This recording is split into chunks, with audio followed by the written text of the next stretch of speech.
I'm watching on my phone, so. Well, how are you watching it? Testing, Just testing. Oh, Yeah. This is a test. Test, test. Yep, I see a change. Hello, hello. Can you hear me? Can you hear me? Test, test, test, test. I'm not seeing it on the website.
Test 1, 2.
It's 6 o'clock. Good evening, everybody. Thank you for attending tonight's meeting. We'd like to call the Clovis City Council meeting to order for April 17th, 2025 at 6 p.m. At this time, I would like to ask Councilmember, it says Basco, but I thought it was Bessinger in the, is it Basco? Is it Basco? Okay, Councilman Basco. The other chief. Okay. Lead us in the Pledge of Allegiance. I pledge allegiance to the flag of the United States of America and to the republic for which it stands, one nation, under God, indivisible, with liberty and justice for all. Thank you, Councilman Basco. Okay, the clerk, the roll. Yes. Councilmember Ashbeck? Here. Councilmember Baskel? Here. Councilmember Bessinger? Here. Mayor Pro Tem Pierce? Here. Natua? Here. At this time, we're going to open the public comment portion of the hearing. This is an opportunity for members of the public to address the council on an item that is not on the agenda. Please limit your comments to 3 minutes or less. So if anyone would like to address the council, you may do so at this time. I think the microphone's already on, so if you can stay, give your address for the record. My name is Rosie Watkins. I live at 873 Oak Avenue. I've been working with the city trying to get my gutter cleaned up since July of 2021. The gutter gets slimy. I have called an ambulance for a man that slid on his bicycle. Numerous people have fallen in him. In the summertime when it gets hot, we get foam on top of it. I've called the mosquito abatement people. They've come out before. I've met with Scott and Art, which are very, very nice. I have no complaints. I just don't have anything accomplished. I still have a slimy gutter. Everyone has just been super good. And the street sweeper comes by a couple of times. He's gone out of his way above and beyond everything. He's even come by, made a U-turn and come back by. But I have slime in the gutter. I'm 81, my husband's almost 90.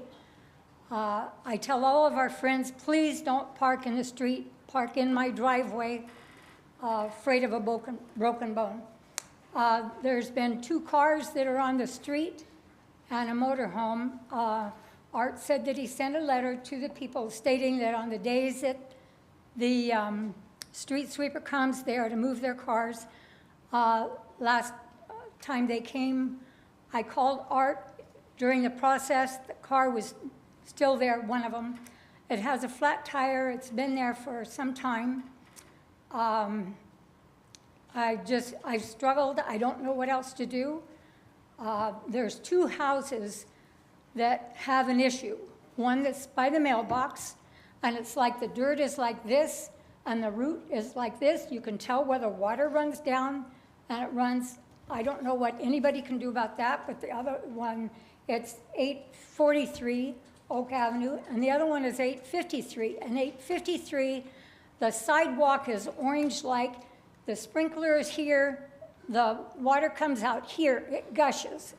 His son said that they have a plumbing issue, but nothing has been done. And when he mows many times, just like right now, the grass is out there. It gets caught in the slats, grows grass. It's bad. But I live on the same street as Drew, 5 houses down.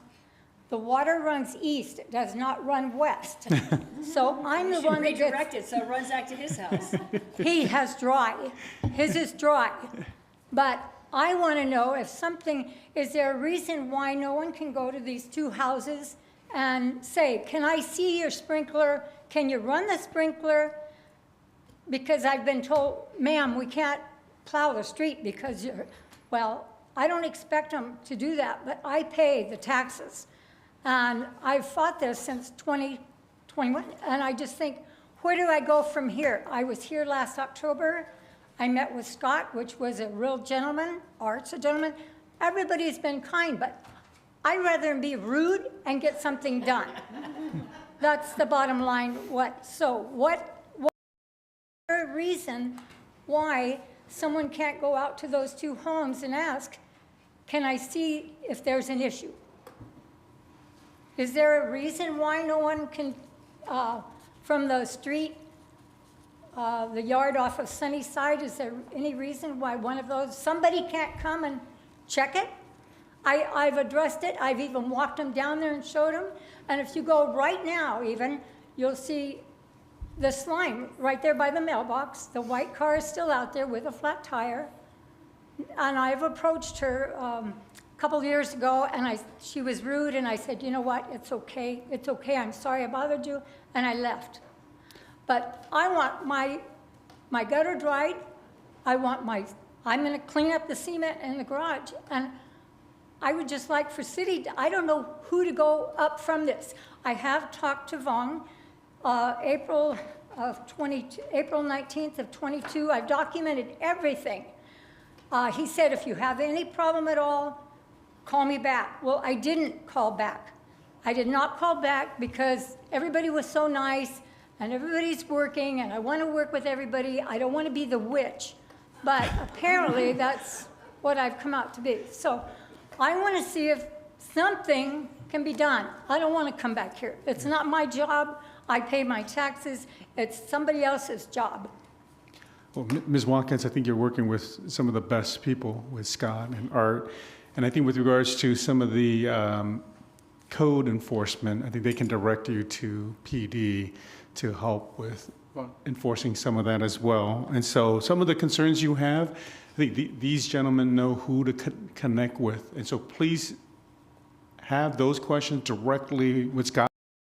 So he will help you with those. And then if you don't get anywhere, still come back. Okay, we are on top of it. I will be back. Okay, Drew. If it's not rectified, I will. I try not to get involved in things in the neighborhood, but are you around tomorrow morning around 8:30? Yes, I am. I will knock on your door, show me the house, I will knock on their door. You know the house, Drew. You Well, live 2 houses Well, I back. want to make sure I'm going to the right one. I'm fairly certain I know which one. But I can do, I'm pretty good with irrigation stuff. Okay, something it's I can help with. 843 Yeah. Oak Avenue, Okay, and the 2-story. And to her point, I was power washing here a week or so ago, and I was putting a lot of water into the gutter, and I got my blower out to move the water past your house, and I almost slipped. No. So this is a real thing. Let me see what I can. I'll come over about 8:30 tomorrow. Thank you, Mrs. Watkins. Thank you. Anyone else like to address the council on an item not on the agenda? He's got you a retirement job, Drew. You can sweep the water in front of people's houses every morning. Good evening. My name is Stephen Trevino. I live on Boulder Avenue here in Clovis. Just received this in the mail. It has to do with the garbage. It's a very nice brochure, 11 pages. I read the whole thing from the front to the back. I saw how interesting it was. But anyways, the reason I'm mentioning this, last year to the thing was all the districts. And me and one other gentleman here were asking how come nobody knew about the districts. And I think what I was trying to say was, how come the city didn't do something like this? Because I think the important things confronting the city. And still today, there's a lot of people who don't know about the districts. And I know when the garbage is going to be picked up, but I don't know how much this costs, but this is not free. It costs money. And the Clovis Unified School District, they send out a letter, I don't know if it's every month or bi-monthly to everybody. And it's just like a newspaper. And it's sent to everyone. And cheaper than sending this out. One other point, I don't know if it's important or not. I was here the last meeting, and I humorous. Maybe it wasn't humorous, but I found it humorous. The event over here on Knees was a school, and they were complaining about all the noise that the children were making. And I found it kind of, why would anybody be complaining about children? You know, I grew up here in Clovis. When I was a kid, where I lived, the lumber trucks used to come down the bend by Peacock Market. And you can hear the jake brake coming down from the market. You used to be able to hear the ready mix come on at 6 o'clock in the morning. There used to be a horn right here downtown Clovis at midday. It would go real loud. Over here at the rodeo grounds on Sundays, I believe, and you can hear them from miles and miles away. The Clovis Rodeo, still today, you can hear the Clovis Rodeo. The Air National Guard fly right over every year. And not just, Clovis High School has football games you can hear at my house, and sometimes you can hear the marching band. And I don't hear anybody in my neighborhood complaining about all these noises that go on in the city. It's normal. Sometimes we hear this stuff going on from the Big Hat days and all this other stuff. It's a Clovis way of life. It's who we are. And I just found it kind of odd that you brought an expert on acoustics. I guess he had a doctorate. He was an engineer. He knew all these little stuff about acoustics and all these. And I thought to myself, wow, I didn't know that there was such. I didn't know that. I started laughing. I thought it was funny, but it was interesting. I might be laughing in the back, but anyways, thank you. Thank you, Mr. Trevino. Anyone else to address the council? Okay, seeing none, we're going to go ahead and close the public portion. Next, we'll move on to the consent calendar. Items in the consent calendar are routine in nature and recommended for approval by the City Council. These items will be considered and voted on as a single item unless a council member requests to separately move items for consideration. And I understand that Councilman Bessinger would like to remove item number 3. He'd like to pull item number 3. Are there any other items for the council members like to pull? Okay, seeing none, can I get a motion? I'll make a motion that we approve the consent calendar items number 1 through Mayor, 12. I forgot the public portion, yeah. With the exception of number 3. Okay, so we have a motion, we'll hold the motion for now, okay. Any other comments on the items for consent from the council? Okay, seeing none, we're going to open the. If you would like to address the council on items 1 through 12 of the consent calendar, except for item 4, you can still address that as well. You may do so at this time. Okay, seeing none for item 3. And so do we have a second? Second. Okay. All those in favor signify by saying aye. Aye. Any opposed? Motion carries 5-0. Well, item 3, I think, Drew, you didn't want to report, or did you want to report on this one? I thought it was worth discussing. Okay. The 135 Osmond Senior Apartments. This was something that came before council probably 2.5 years ago, maybe longer, with another project. The neighbors were actively opposed to it. I'm really excited about this one, and I think it was good just to let people know what we're doing with it. And Thank you, item Council. 3, I'll read the item for the record, and then staff on this is Chad and Ms. Casares. Approving resolution for the city's application to Fresno Council of Governments Measure C Transit-Oriented Development Program Cycle 13 in the amount of $427,714 for infrastructure improvements required for the 135 Osmond Senior Apartments Affordable Housing Development. Chad? Thank you, Mayor, members of the City Council. Chad McCollum, Economic Development, Housing and Communications Director. Sitting next to me is Claudia Cesares. She's our Affordable Housing Program Manager. She's going to be taking the more about the progress at 135 Osmond. The good news is we are working really hard. We want to get this development built. We're working with the developers. We have conversations about this almost daily, and there is some news to report. So, Claudia. Like Chad said, staff has been working very closely with the developers of 135 Osmond over the last several months. We've been looking at any possible funding scenario we could help with. There will be another item that we bring forward early May to also help 135 Osmond fulfill their budget that they need for the project. This is a very small part. It's a yearly availability of funding from COG. It's for transit-oriented development. It's hardly never been used for this type of a project, so this actually fits the regulations of COG very well, whereas there's housing for low-income residents, like we are for the seniors, that's being tied to services through the infrastructure that we're building. Lately, there haven't been projects like that, so we're really proud of having met like every requirement that COG had for this grant funding. The good news is that I sat as your representative on the voting committee, scoring committee for this. I don't get to vote on my own project, unfortunately, but they have told us that it was the highest ranked project that was ranked this year. It's going to go through a couple of different approval committees at COG before we officially hear back from them, but I'm hoping that passes through and we'll be able to get this funding. The way this grant works is they let us put in the application before the resolution is taken to council, but they do require the resolution be submitted by the end of April, which is why we're here today. And the developers have just been awesome to work with. They helped me write this grant application.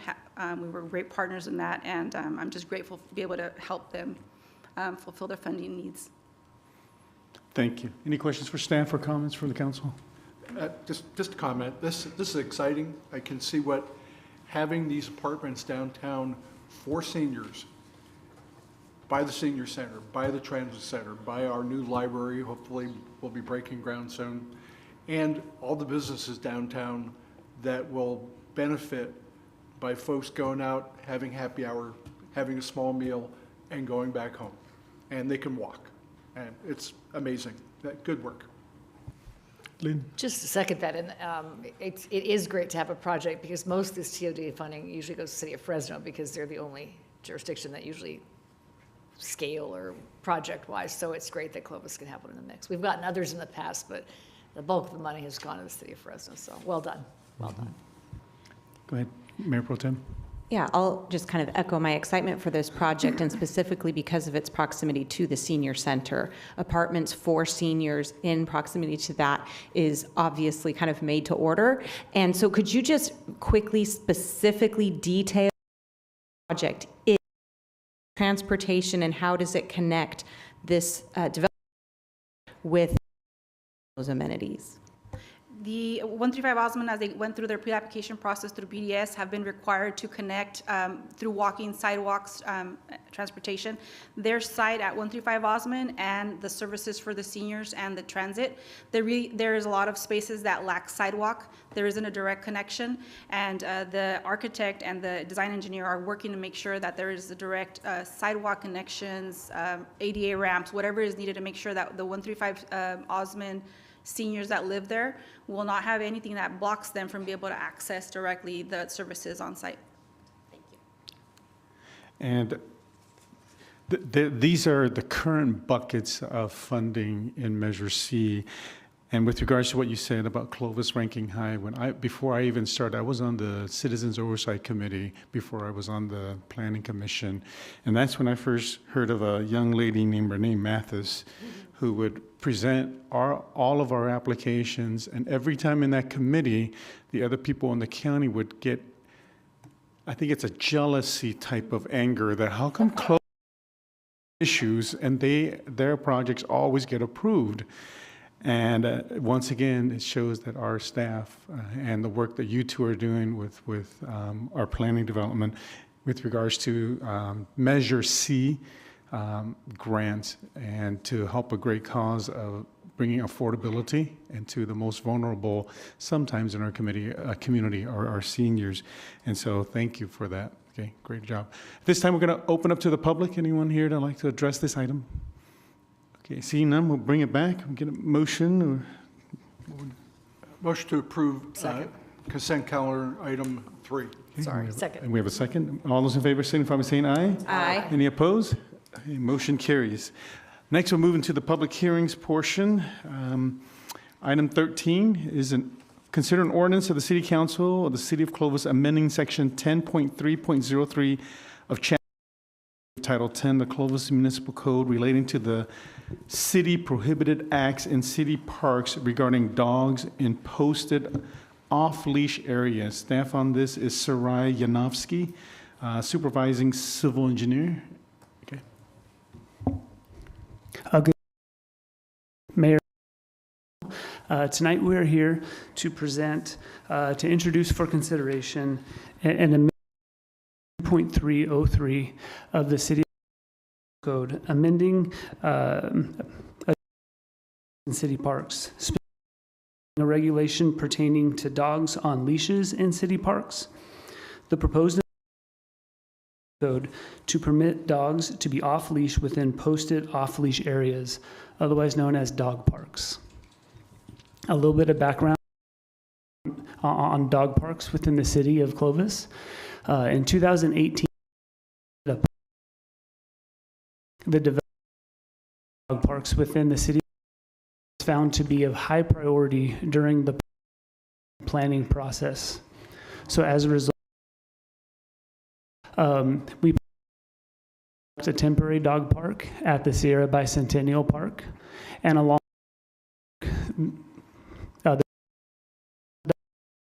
the rules and regulations of the temporary dog park, and develop a dog park master plan.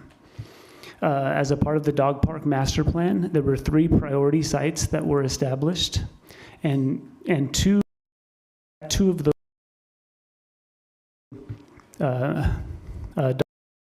and there's one in the future. The 2 dog parks that we have are at Sierra and at in 2018, the city temporary dog park at Sierra Bicentennial, and these are, and on the slide, and then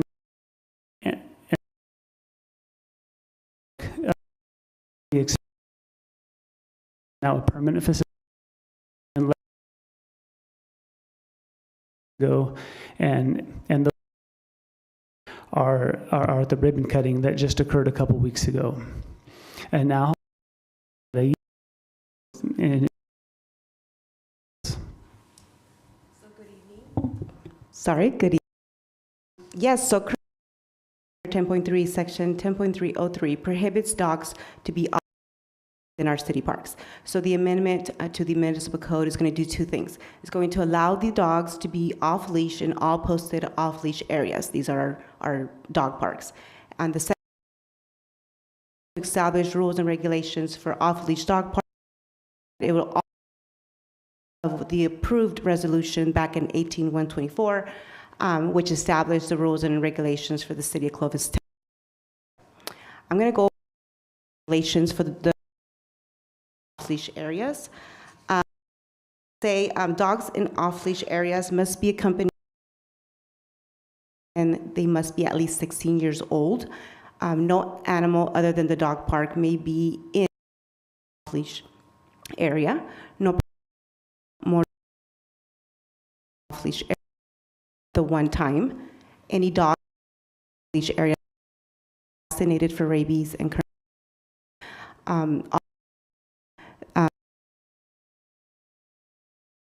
ensuring that their dog is not sick in heat, 4 months of age, or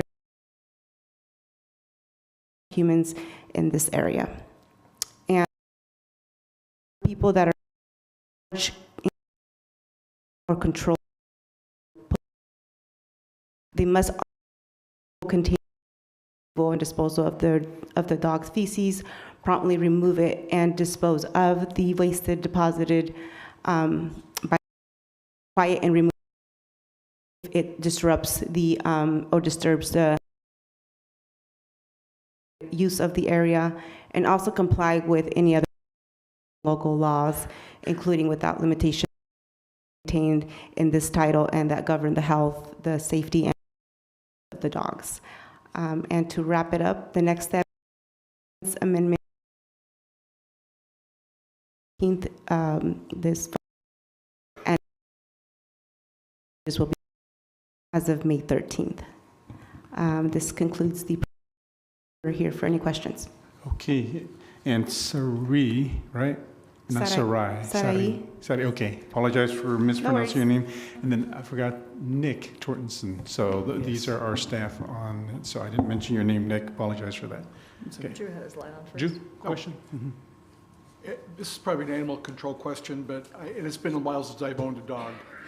Do dogs that are required to be licensed, do they still have the rabies little tag that they put on their collar as part of the requirement?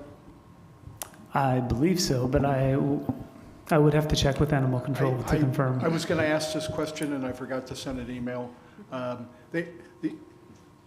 assuming, I know that our code says that they have to be wearing the license, and usually there's a rabies thing on it too. So that was just my question. I Thank think you. our city manager has it. I know that based on personal experience, my vet issues a rabies collar license. So when the actual vaccination occurs, they provide it to us and you can put it on your collar. It's been our experience.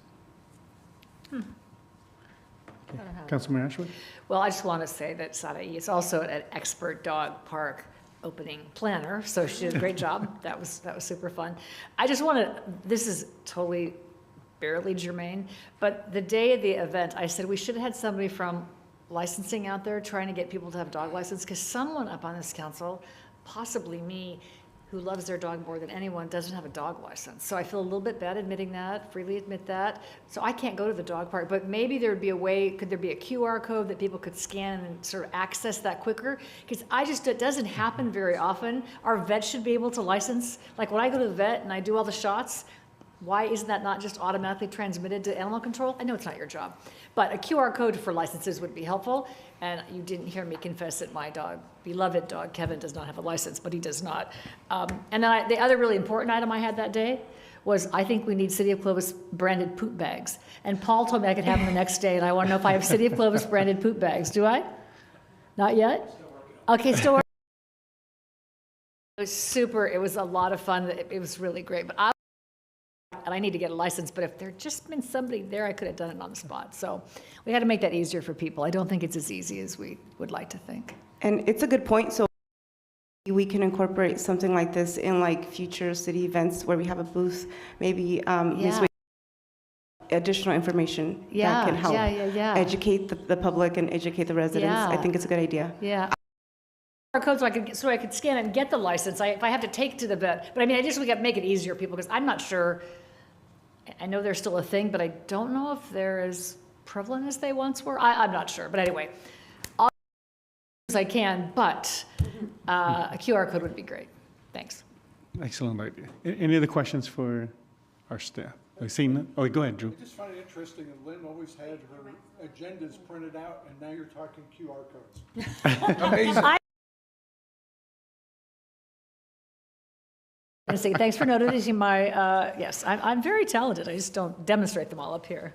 Okay, at this time, we'll go ahead and open up for the public, and we'd like to address the council on this item. Okay, seeing none, we'll close it. What's the pleasure of the council this time? I'll make a motion that we introduce this ordinance as stated in our staff report, and that the Fresno be not include that I don't have a dog license. I saw that. Just kidding. Just kidding. Skip that part of the motion. All those in favor signify by saying aye. Aye. Any carries? Okay, now we'll move to item 14. This is considered actions related to the creation of Measure Y Oversight Committee.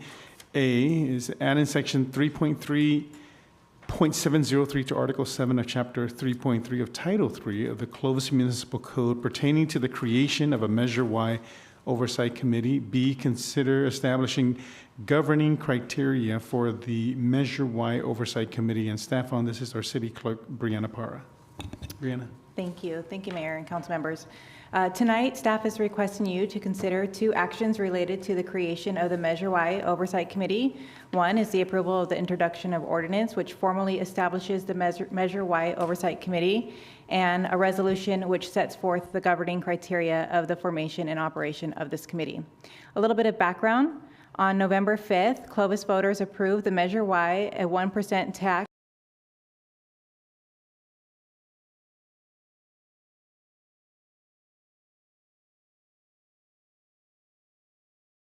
these funds. And on January 21st, 2025, the City Council directed staff to begin exploring the formation of the committee. And on March 4th, there was more direction given to staff to provide or to bring back an ordinance and a resolution for the formal adoption.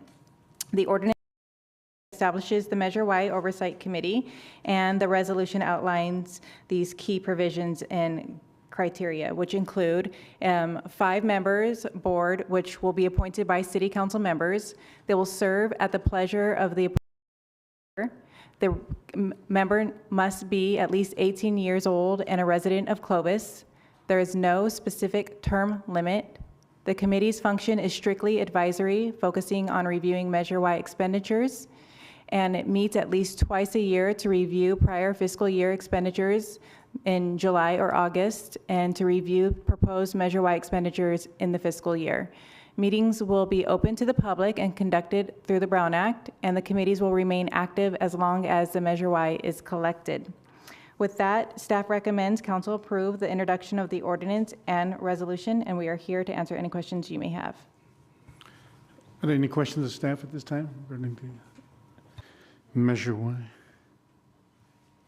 I have Councilmember just a Ashworth, go couple, ahead. yeah. So a couple things. I do think some kind of application process is helpful just to document. So just something, a paper trail of sorts. So I guess I would advocate for that. A couple questions about who will facilitate this committee. Is it a city manager-led committee? City manager and finance director. Okay, and is there a governance structure? Is there a chair of the oversight committee?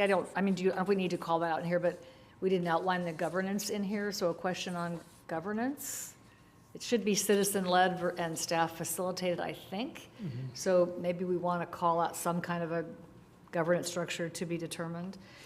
And then the only thought I have is, I've seen this over the years. I think that, I think I would ask that serving on this committee, I think, is a really important responsibility. And like we have on the Planning Commission, I think if people are appointed to the committee and then choose to run for a city council office, that they step down from this. I feel like we've got a conflict going on at some level, potentially, if you are anti-tax, pro-tax, too much tax. I'm not sure, but I don't think they should get mixed up. So I guess it just occurred to me that, does that create a conflict at all? And I don't have any idea if anybody's going to do any of that, but I just wondered about if being a candidate for an office would make you need to step down from this and let the council member appoint somebody else. Just a question, I think, more than a recommendation. But I've seen that over there. And then it turns out to be they put on their resume that they were on this committee, and that just seems super complicated. So anyway, that would be my question for the people who want to reflect on that. Any other thoughts, either with what Councilman Ashworth just brought up or any of your other thoughts or questions before we move to the public? Okay. Brianna, when are we looking at as a deadline? Do you have a sort of a date for us? For the application Yes. process? Do we have it up there? We would hope to have these people, this committee seated by early July and be able to have their first meeting in August. We're somewhat flexible on those days, depending on how it goes, but that's the goal. All right. And my other thought is, what I know, Lynn, you and I have been pushing the Youth Commission. I know we have an 18-year-old. I don't think we want all under 18, but at the same time, do we want the ability to allow that as well? I just wanted to see what the rest of the council members think with regards to the 18-year-old requirement. I am open to a very mature youth member to serve on this as well. My thought is they need to be taxpayers. They need to be, a 17-year-old isn't going to be affected by big purchases and owning a home or living in an apartment. I don't think they have a dog in the fight. That's just my opinion. But I think they should show up. I mean, the Youth Commission certainly could show up for the meetings. I was going to say, maybe it's like we've talked about with GPAC. Maybe they're not seated on the GPAC, but they have a way to engage 4 times a year or something. Maybe that could, I mean, it's a public meeting, so they could still come, as is GPAC. But maybe there's a way that a youth commissioner could have a, I don't know, ex officio or ad hoc or a seat on it. if they're Yeah, attending. I would be very open to that, Yeah. even if it's just one from us. And it could just be an extension of one of the Yeah. youth commissioners who would like to I continue think to serve. building in some- places for yeah. these kids to engage is important. It's a good So, idea. I'd be very open to that. And then my last thought, Scott, why is this, once again, a public, because I think our personnel commission, are they public meetings too? Because they're appointed by us, or they're not, I don't ever see their notices. I don't see any of their notices to a meeting. I think they're just reviewing documents, and so I always feel like they can have much more candid conversations about the use and how it's going if it was not a Brown Act committee. It's a committee officially appointed by the council. So the Brown Act itself defines what a legislative body is that's subject to the Brown Act. And a body that's officially appointed by council action, which you would be doing tonight or at the next meeting, that makes it a legislative body subject to the Brown Act. Is the CUSD, their bond measure oversight are also Brown Act? Absolutely. Okay. Those are my questions. So, this time we'll go open up to the public. If you would have any comments or suggestions or on this item, you may approach the podium and please state your name and address for the record, please.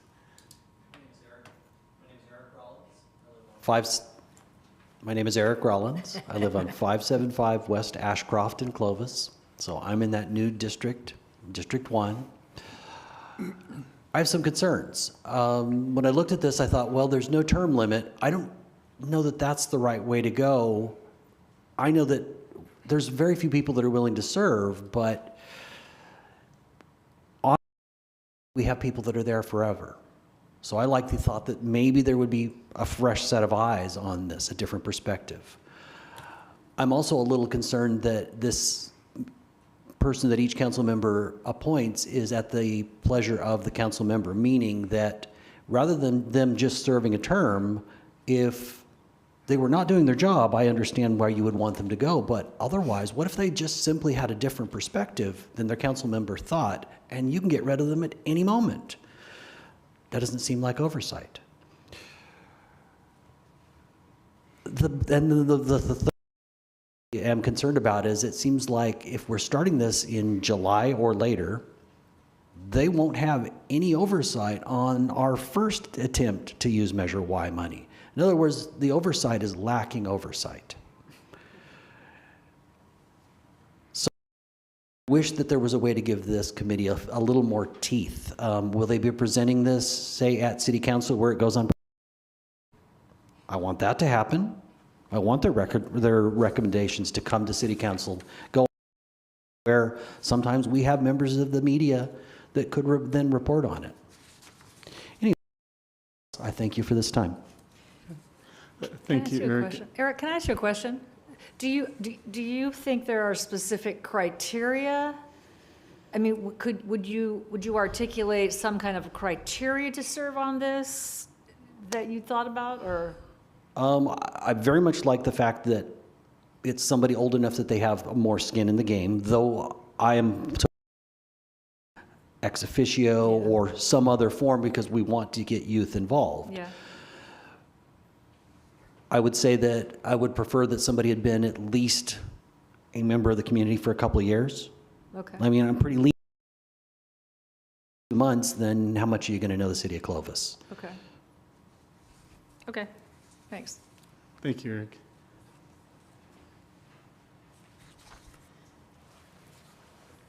Good evening, Council. Brian Wilson, 469 Bergen Avenue.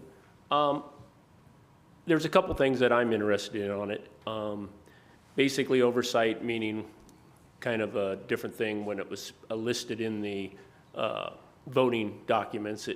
People from my side look at oversight as one thing, kind of double checking, triple checking.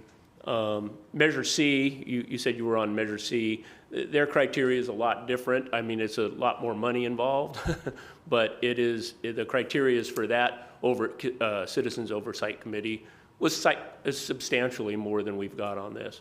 The youth side, I don't really care. That doesn't make much difference to me. They're spending probably more money than I do on a weekly basis, shopping and shoes and everything else. The only other thing I would say is the same thing that Eric had is that it does open up that if the person does see things a little different than one of the council members, they can be gone at the whim of that council member. There is term limits on the Measure C, that you had a position, you were placed there, you had an 8-year term. So I think something like that maybe facilitates it a little bit better. I know if they're not doing the job, maybe the council can vote them out of it, but not just one person. So that's all I have to think. Thank you. Thank you, Brian. That's interesting. Any other comments? Okay, seeing none, we'll go ahead and close the public portion. Council, any other thoughts or items you'd like to add? Guidelines, guardrails? Go ahead. Before the motion, there was some concern expressed that council members could remove people. I think what maybe people aren't thinking is we're going to have an election, a new council member comes in, this gives them the opportunity to make an appointment. And right now, on all of our commissions, usually Personnel Commission, Planning Commission, generally speaking, we have the ability to either continue them or thank them for their service, and the mayor is able to make an appointment. So I think it's consistent with our practices, and also if I was a brand new council member, I would want to be able to have some authority to appoint people to a committee that's this important. Any other thoughts?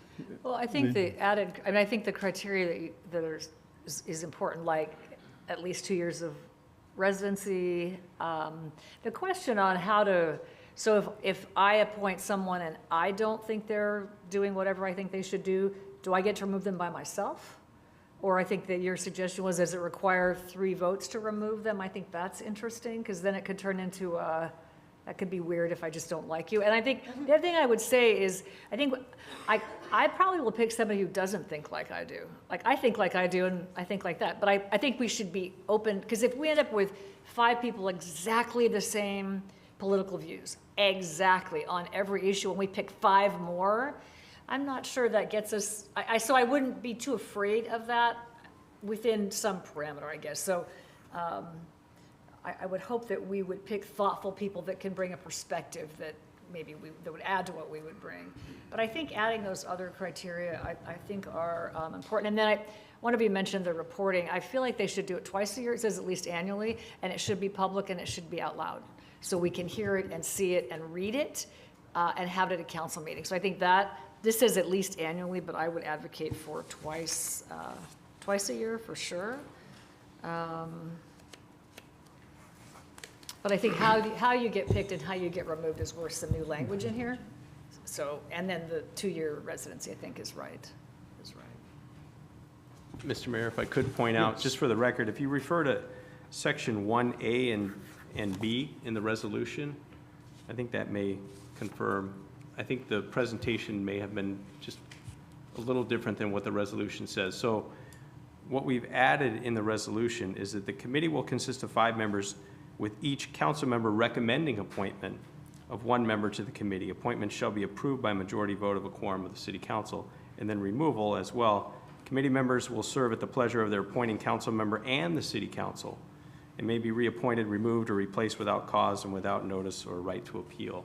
And that's basically what we want to do there. I mean, it's in essence how we work with the Planning Commission. The Planning Commissioners serve at your pleasure. I mean, presumably, if you wanted to, the council could decide to remove a planning commissioner midterm for whatever reason. So we want to have that flexibility, so we don't have to have a hearing. There's no due process required. We don't have to have a formal hearing to remove a commissioner. But it's not just one council member saying you're off. It has to go back to the council for approval to remove someone or to appoint them, just like we do with the Planning Commission or the Personnel Commission. Each council member will have the ability to recommend 1 member, but the council as a whole has to approve the appointment. But not to remove them. This doesn't say that they. And to remove as well. This just says they may serve at the pleasure and may be reappointed, removed without cause and without notice or right to appeal. Well, they serve at the pleasure of the appointing council member and the city council. So it's not just the council member's pleasure, it's the council's pleasure. I guess it doesn't read as specifically as 1A. 1A speaks to the quorum of the council, so somebody might not remember that in the future, just a point. We serve at the pleasure of all those, yes, but how do I remove you? So I would just probably add that phrase again. Approved by a majority vote of a quorum of the city council. And Scott, so it must be implied then the term is the term of your appointing council member? Is that sort of implied? Because once I get reelected, most likely my appointee may or may not serve. So if I get reelected, I would reappoint at that time as I get sworn in again. Absolutely, and if an incoming council member, for whatever reason, doesn't want to recommend an appointment, the person that was previously appointed could serve for years after that. Yeah. So there's no term limit? Is it an implied term limit? Do we want term limits? Because we have it on Planning Commission, Personnel Commission. There's no term limits there. There's no term limit But specified here. they expire, is what I'm trying to say. They do expire. There is a limit in that they expire, but there's no limit in how many terms they can serve. But it does expire because they always come before us again. So do we want that where we get to at least review it as a council? Okay, my appointee's up, the rest of the council is still okay. There's probably some value to having 2 terms, like 8 years, a long time. So maybe there is a 2-year, because I do think some members over the years, planning commissioners, over the last 50 years, we have some that stay a long, long time. There's advantages to that, but there's also some opportunity that it's hard to get new opportunity if people don't ever leave the planning commission, as an example, or personnel. So I wouldn't be opposed to two 4-year terms. I don't know. Just a thought.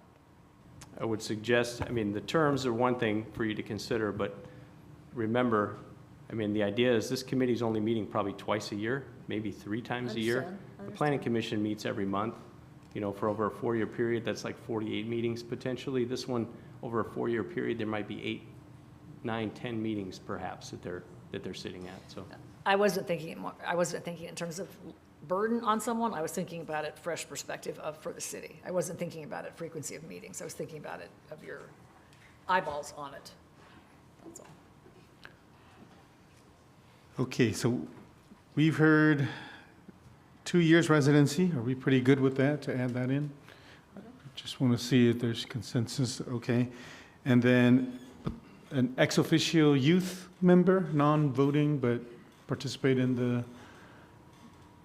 are we good with that? Okay, so we have that. So that would be a youth commissioner or just any youth? I think we would prefer from the youth commission. And so who would choose who that person was? Would the youth commission We may pick have to their own direct- member? We may direct the youth commission now to select and share with them this new opportunity. Yeah. And then it'll be something new than which we can move with them on. Yes, we can. Each year, they select a new co-chair, a secretary. This can be another selection that they can make This can be a amongst committee themselves. appointment for them. Yep. But they have to be 18. Are we going to No, stick they're with not. that? Okay, so, 18. okay, but a youth But commission a could be youth commission is 16. 16. Okay. And they'll be the 6th member of the committee, non-voting. Okay. And then, what about term limits or term, can we get some language or finality with that? What is our pleasure here? I'm not particularly concerned. I feel like if an individual council member who makes an appointment upon their reelection, if they feel a need for a different perspective, then that would be their prerogative to appoint a new person to that. I also feel like if the burden is too much for any of the people who are appointed, they certainly aren't, beholden to continue serving if they have something that comes up and they choose to leave the committee. So I'm not particularly concerned about any of that language.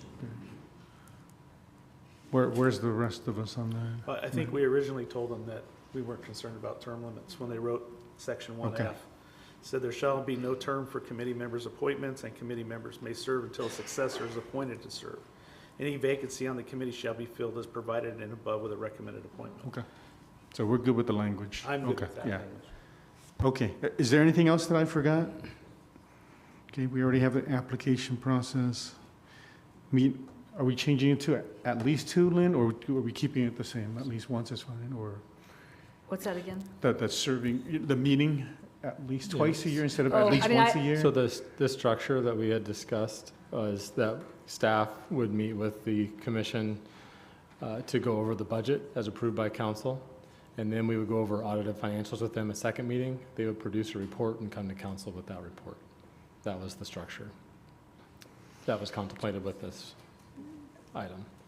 I think at least, I guess I would say in the beginning, more is probably better. So even if the mid-year report was just a status report, they didn't have to review anything or whatever, just sort of what they've seen, or I'm not sure, but I do feel like more, it's a long time between, once a year is not very much to oversee $28 million. I would think we could do that twice a year. Mr. Mayor, item H in the resolution says the committee will meet no less than twice a year. So it's already committed to Okay, at so least committed twice to a year. twice. Yeah. So just a report after each one. Okay. But it doesn't set a limit on the number of meetings other than no less than twice. Okay. So at least that gives the actual work once it gets done. But this first year, they can decide to meet more if they want after they are appointed. And then sort of June, July-ish for the council up here. And you'll let us know when the application is ready for us to give to our appointees. Okay. There's nothing, right, Matt, with how you just read, other than the ex officio, or in the 2-year residency. With the motion, please add that on.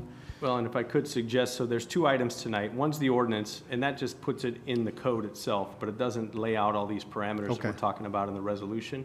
It's establishing the committee. It's saying that it's got to be 5. It's going to go as long as the measure money is collected. That's what's in the ordinance, so I would suggest, if you're comfortable, you can approve the ordinance tonight. I can edit the resolution, bring back any items. We can bring that back when the ordinance is actually adopted at the next meeting or on the 21st. So what I'm hearing, if the motion maker would at least give me direction, I guess, which I'm hearing, I'll add in item B to the resolution, the language saying that reappointment, removal, or replacement of a committee member requires a majority vote of a quorum of the city council. We'll add in the ex officio member, who is a member of the youth commission, not required to be 18 years old. We already have the application process addressed, and then a minimum 2-year city resident requirement. Okay, yep, that's it. Okay. Do we want to speak to the governance question, or is that going to be in the second document? We could add in something that, the committee shall select the chair and vice chair or something like that, so I can add that in if that's the desire. I do Yeah, feel that like it's a helps. citizens committee, it's not a Correct. staff committee. I think that's important. Yeah. Okay, with all that, can we have a motion with regards to the ordinance itself, introducing the ordinance? I'll make a motion to introduce the ordinance. Can I just say with those things that you just outlined? Well, again, those will be in the resolution, so I've got direction, I think. Oh, to so add you don't need that anything back else? to the resolution. We'll have the resolution at the next meeting Okay, when the all right. ordinance is adopted. But tonight, I would like the introduction of the ordinance Okay. itself. Okay, so moved. Second. All those in favor signify by saying aye. Aye. Any opposed? Motion carries. So Scott, with regards to item B, then you don't need anything. I have the direction. You have the I'll direction, bring that so back, we- and what I'll do, just so you guys are clear and the public understands, I'll prepare a red line, what we call a red line to the resolution that was in tonight's agenda packet, so you can see the additions, and then a clean version that you can approve at the next Okay. meeting. And I think it'll be the 21st, if I'm not mistaken. Do you need action on this resolution establishing the governing criteria? There are two actions. That's what we were just talking about. But do you need So- an action tonight to continue it, or just, we're not going to act on it? No, we just It'll just don't come need to back? act on it, and I can Okay. make the edits and bring it back. Okay. Okay. Thank you. And thank you, public, for that input. Please come back with more after you take a look at it. We'll move to items. Item 15, consider approval to authorize the city manager to execute a First Amendment contract with Republic Services, extending the term for 3 years and increasing contract rates for collection, processing, and marketing services of recyclable and organic materials agreement. And staff on this is Glenn Estes, Assistant Public Utilities Director, and Scott Rodolphs, our Public Utilities Director.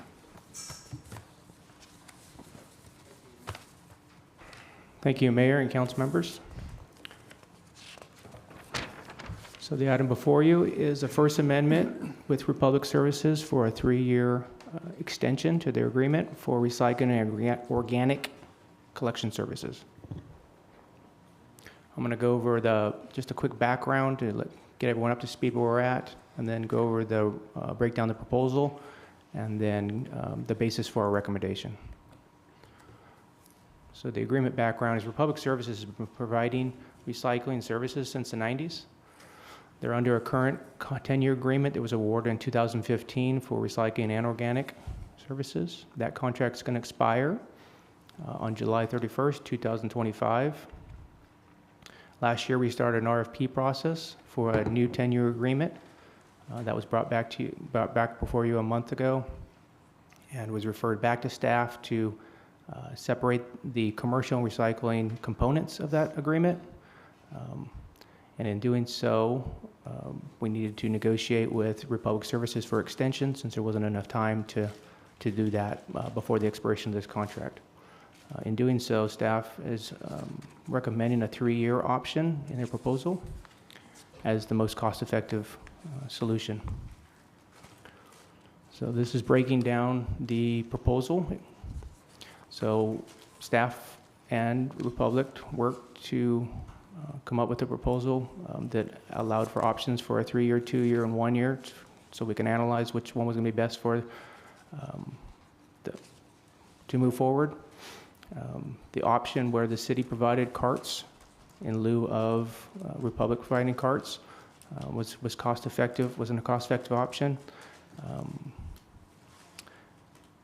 The 3-year provided the best rate overall. And this is for the residential service, 30% increase for the residential service. It does not require a 218. This is a rate to the city, and the city still charges the customers. And so we would absorb, the city fund would, the solid waste fund would absorb that cost increase. This is a breakdown of what that looks like. If you can see, oops, I'm sorry. If you see the bottom number here under the total rate, so this is a summation of the recycling rate and the organics rate. So the current rate that we collect is $12.25 or $29. The 3-year extension would be $12.55. So that is less than what we're collecting. So there's a 25 cents per customer shortfall each month. So that in the end is going to cost the city about $100,000. For that option. The other options would cost, and then that's per year.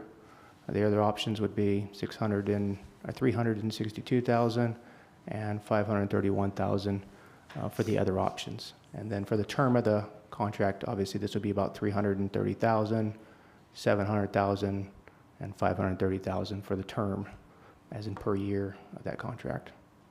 So in all scenarios, it will cost the city. There's a revenue gap, but we can absorb that with our rates, overall solid waste rates. For the commercial rates, the increase is going to be, for all options, this is the same table that you have in your staff report. For all options, for 3-year, 2-year, or 1 year, it's the same increase, which is just going to be a 50%. Right now, they're collecting 50% of the trash rate for recycling. That would go up to 60. The organics rate would stay the same. And then they've added a cart rate, which is new to the contract. It's something we've been needing to do in order to help us comply with 1383. And so that's a new additional rate that has not been, it's not available to the customers until now. These rates would be borne by the commercial customers because they are billed directly to the commercial customers. So the overall rate, which isn't shown here, is roughly about a $300,000 increase to the commercial customers because of the 50 to 60% on the recycling. So the other item was the other element was a price index escalator. So Republic has requested a change to the actual index that we're using, which is reasonable. It just more aligns with trash rates. They've requested, it still has a max of 4%. in any given year, but there's some language for years when there's high inflation, that they'd be able to roll over that to the next year. If there was, you know, if there's 6% one year, they'd be capped at 4%, but then the next year, if it was only 2, they would, you know, get capped at 4% at that point. So we find that this is reasonable, and staff is recommending supporting this language. And this would only apply to the residential rates. The commercial rates would go up as the solid waste commercial rates go up. The other elements are some add-on services that they proposed, which is a compliance advisor, which would cost $75,000 a year for their advisor to help flipping lids, monitoring what's in the waste, and then providing educational outreach to the customers. Additionally, another $52,000 for education material, which means just sending out flyers with information on it. So staff is already geared up, city staff is already geared up to do that service. We've been working on that for a while. We've hired staff. So we don't feel that we need the assistance of those two services at this time. So we're not recommending the additional options. So in the end, our recommendation is to go with a 3-year extension. It's the most cost-effective solution, our cost-effective proposal. We know that the Public Services has been requesting rate increases for a number of years. However, they weren't able to provide the backup data to support that. When we went out to an RFP, that was the backup data to support that they are below market rate. And so the 30% increase for the 3 years is within the market rate that we saw during the RFP process. So we find it to be a cost-effective rate. Staff believes that the 3-year extension is reasonable, beneficial. It allows for the city to provide or to continue to work towards full compliance with 1383. So Republic has committed to providing additional services to 40 more customers a month over the next period of time until everyone can be compliant with 1383. It also gives staff time to work with council, resoliciting and splitting up the contracts, seeing what that looks like, and providing an opportunity for the industry to reach out to the industry and make sure we have a cohesive plan going forward and that everybody's on the same page with the next set of 10-year agreements that we would normally do. With that being said, we're open for questions. Are there questions of the staff at this time? Okay. I have a couple questions, Scott and Glenn.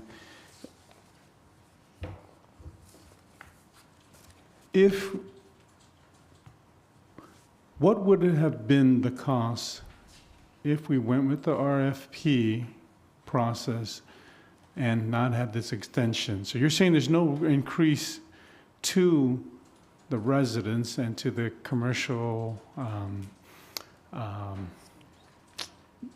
servers, the clients of this. Would we have saved if we would have went already? And if we did, it would have been if we went with the contract as you proposed a couple months ago?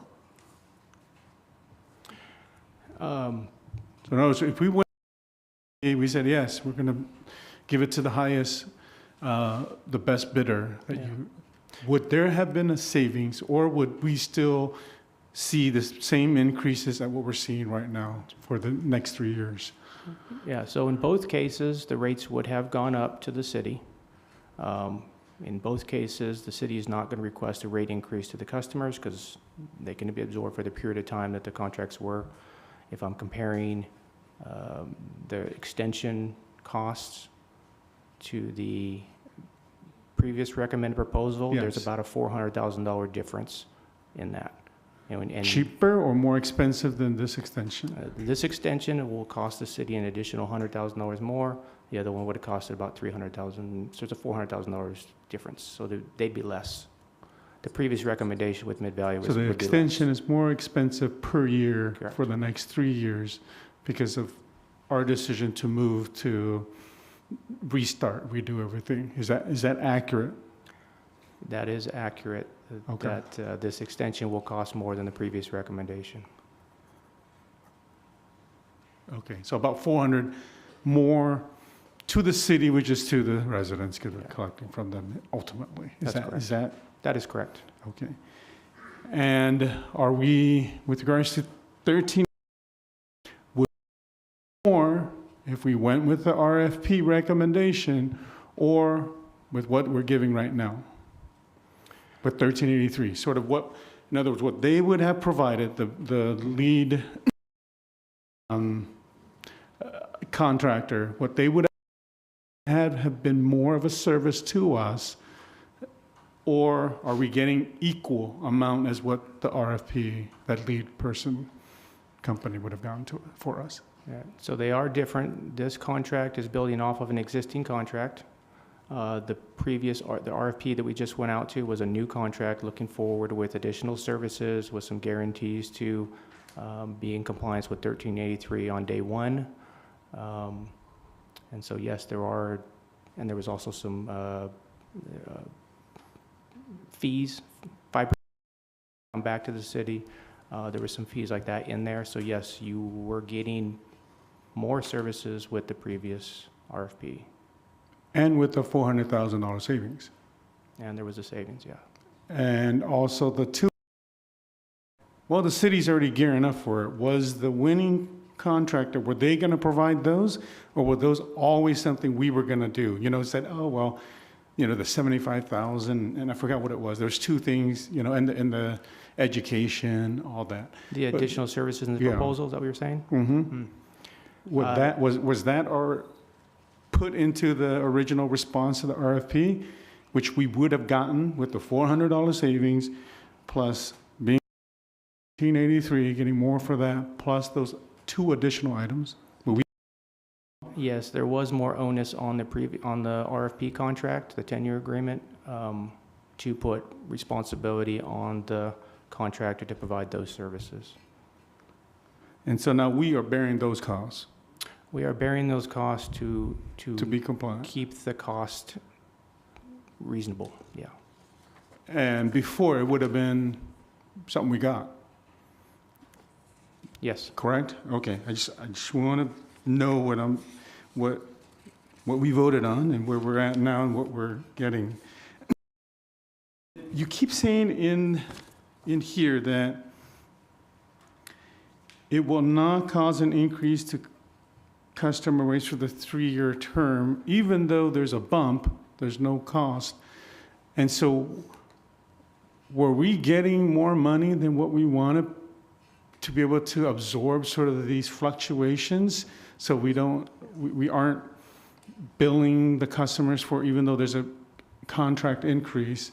Is it just because it's built in that yearly raise? So that way we're not asking for 218, but is there already a built-in raise where, regardless of RFP or we did the extension, we were going to bump it, whatever that is, CPI, whatever we used? So when we prepared the last couple of years, we anticipated a cost increase. We've been increasing the recycling and organic rates about 4% each year through our escalator. So our revenue to our customers have been going up. So we've been generating more revenue, expecting an increase in costs. That being said, with the extent, the 30% increase to the current rates puts the expenditures almost just a little bit more than the revenue we take in. So being that the organics and recycling is not the largest portion of our budget in the enterprise, it's about a $4 to $5 million expenditure. Our budget's in the $25 million. We have fund balance able to absorb that for the next few years so that our customers wouldn't see a rate increase directly from the decisions we make here. Eventually, as costs increase, there would be potential for rate increases, but this is just a 3-year extension. And by the end of this 3-year extension, we would be getting into letting or resoliciting a new contract. And then we don't know what that would look like. So we're dipping to make this contract where we don't have to go to the residents. Is that an accurate, simple? Our revenues almost meet expenditures, so we're not really getting into fund balance that much. But yes, it is there's any overage in costs, that we would absorb that through our fund balance.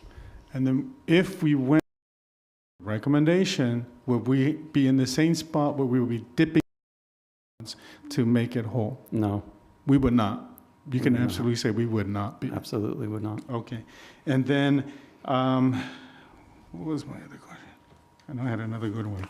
Okay. Now, with regard what Republic is saying, and I think, Glenn, you kind of went over it, but it says proposed maximum monthly rate. Everything else is current base rate, current monthly rate. In other words, are they at the current, up to the, we don't know what they're going to charge? Because I would love to just see starting fall rate, because I only see current refuse rate, current monthly rate. So are those the rates that will still be in? I'm looking at the charts. Yeah, which chart are you looking at? On page 76, page 3 of their proposal. They use a proposed maximum monthly rate. Right, so this is their commercial rates, and we set maximum monthly rates that they're allowed to charge. They can always charge less if they, for some reason, want to, but that's up to them. We set the maximum that they're allowed to charge. So, Which is at 60%. Which is of at our 60. rates. But this is their document to us, though, right? Yeah, yeah. Yes. So they're for this extension, it says here 46 is the maximum. We can go up to 46. Requires it. We'll go, or are they just saying we're charging your maximum city? They're gonna charge the maximum is what they're gonna charge. 60% of our bin Yeah. rates, they will charge the maximum. Yeah. That's the proposal. The current rate for the current contract in place is 50% of the residential rates. For the recycling. Yes, So correct. And they'll be moving that up to 60%. This chart reflects that. Okay. Because when it says maximum, I'm thinking like what you said, they potentially can charge up to that.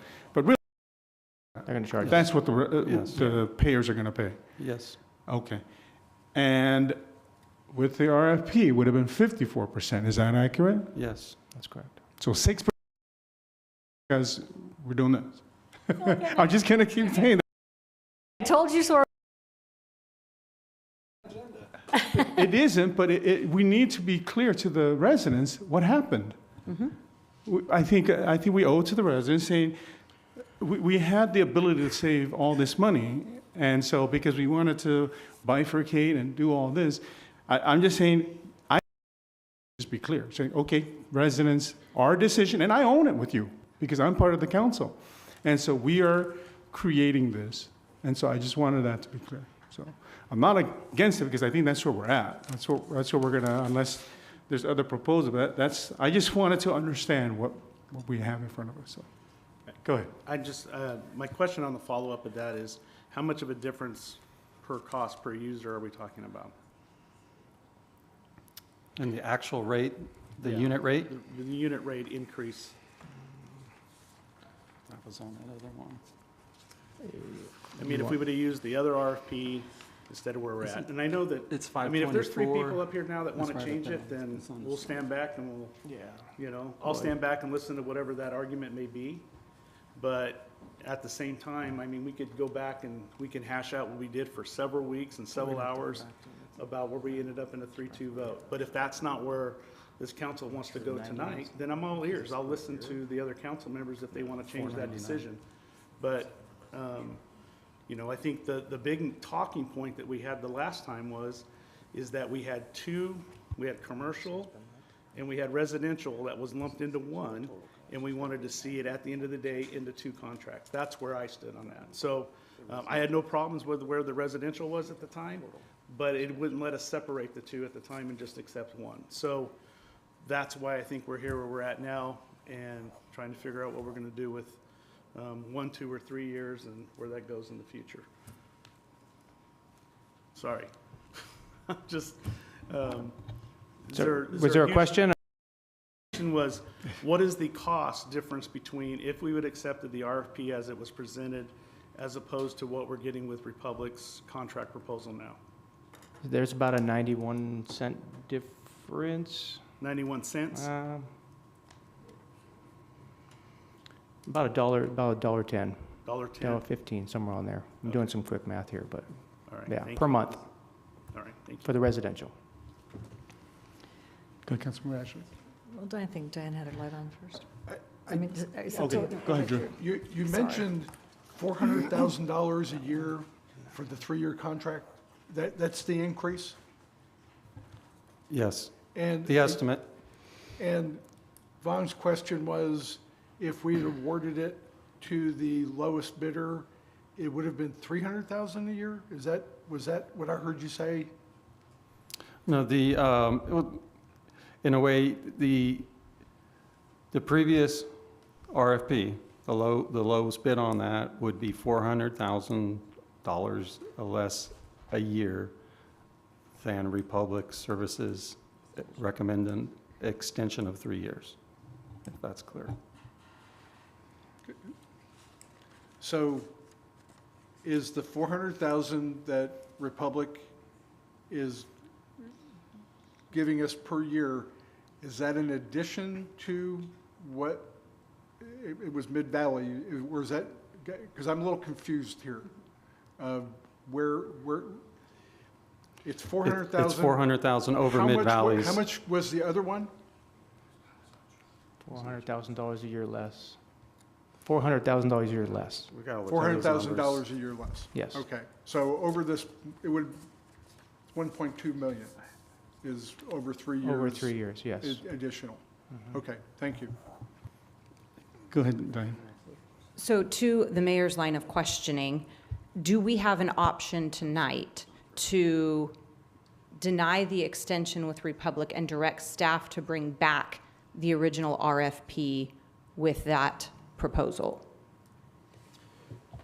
So staff would take council direction. One key is understanding if the bidders in that RFP would still entertain entering into that contract. So we have not confirmed anything with the bidders at this point, but we could bring that back for discussion. Is it possible to confirm that with the bidders being here? There's a public comment period. They can, Yeah, as far as I know, and Scott, you can double check me, but I don't recall the RFP, the city's RFP, originally having an expiration date on how long the proposal survived. Maybe they did. I'm not sure if that's passed since they were submitted or not. And I guess if there is no city-imposed deadline, it would be up to the proposers to say whether or not they would, we're 2 months beyond those proposals. Times may have changed, the business industry may change, so I think it would be up to the proposals. Yeah, the proposal actually had a built-in year clause, but of course, the further time goes on, there's no expectation that they could meet that transition, right? So the closer we get to the August 1st start date, we would have to relook at that transition period. But you would have to ask the vendors if they could meet the August 1st date with their services, if that was a direction. Yeah, because my concern with what I've seen come before us with the extension situation is I completely agree with what the mayor brought forward, pointing out the differences just in this 3 years, because then we have to realize that in addition to that, if we do this bifurcated RFP and split residential and commercial, that's going to be 3 years from now. So those rates, not only are they going to be higher because they're split, but they're also going to be higher because they're 3 years from now. And so I feel like what we're doing in this process is burdening our taxpayers for something that we had everything we needed to make a decision that was in the best interest of the ratepayers, the taxpayers. And I would love to take the opportunity to undo what we did and go back and do what we know and can see at this point to really be in the best interest of our taxpayers and our community. So if there's an opportunity to find out from the bidders that those are still good, that the transition by August 1st could work, I personally would be open to, again, denying the amendment for the extension with Republic, going back to the original RFP, and entertaining staff's recommendation for that. Councilmember Ashbrook. So this is a little bit like Monday or Tuesday. When do you meet? Monday, Tuesday, Tuesday, Monday. So we did what we did. It was a 3-2 vote. You don't always get your way, so there we are. If we need to bring it back, let's bring it back. But this is a little bit embarrassing and kind of ridiculous. This is not this complicated. We said, come back and tell us about splitting the RFPs. That was the request. So we could make the extension a year. You gave us a 3-year bid. We don't have to choose 3 years. But I just think to go back and undo what we just did, I mean, I guess, you know, it takes 3 votes to undo it. But I'm a little embarrassed, I guess, for the city of Clovis that we can't figure this out. So don't always get what you want. We can change it again. I don't think there's any new information. We said come back with 2 different contracts. If we don't want to do that, then we'll start over again. But I think we look foolish, and I'm a little bit embarrassed that we're doing this sort of process right now. So we either accept the extension or we don't. I don't really want to hear from the vendors tonight. If they want to give us the contract, you can go back and think about it and tell us. But I think this is not good local government. There's something happening up here that I can't figure out. Too much. So I'm disappointed. I'm embarrassed. I can vote on the extension for the Republic, and you guys can come back later, but I think this is embarrassing. So I don't know why I said that, but this is not how Clovis rolls, and I do not think this is good at all, local government, what we're doing here. So sorry for that, but that's where I am at the moment. But, you know, it takes 3 to change it back to Tuesday, so we can do that too. Well, Councilman Ashbrook, I think it's unfair that you lump questioning with there's something going on up here. Because I think that I have been consistent with my questioning. I've been consistent offered, but because I don't fall in line with you, does not mean I'm conspiring with others up here. And I think that's a little unfair. I think that's fair. It goes the other way as well. Sometimes, you know, like the Tuesday vote, it changed. Okay, we should have let it go and tried it out for, like what Drew said, for 6 months, but it changed. It midway, it can change next week. But that is the authority of us, that if we see information, if we see things, we have the ability to bring it forward and disclose it to the public and see where it rolls from there. But I think just because it is disclosed does not mean that there is conspiracy or there's something going on. To me, I don't think that's happening with me. Okay, and so that's why I took it like that. So I don't think that's fair. So, I didn't mean conspiracy. This is just not form.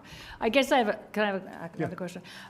I think it's actually that we're trying to solve the wrong problem, because what I worry about most is what's the day on the EV vehicles? What's the date where that's required? That's a really good question. So today, what's the date? Today, 2027, January 1st, we have to have 100% EV vehicles purchase going forward.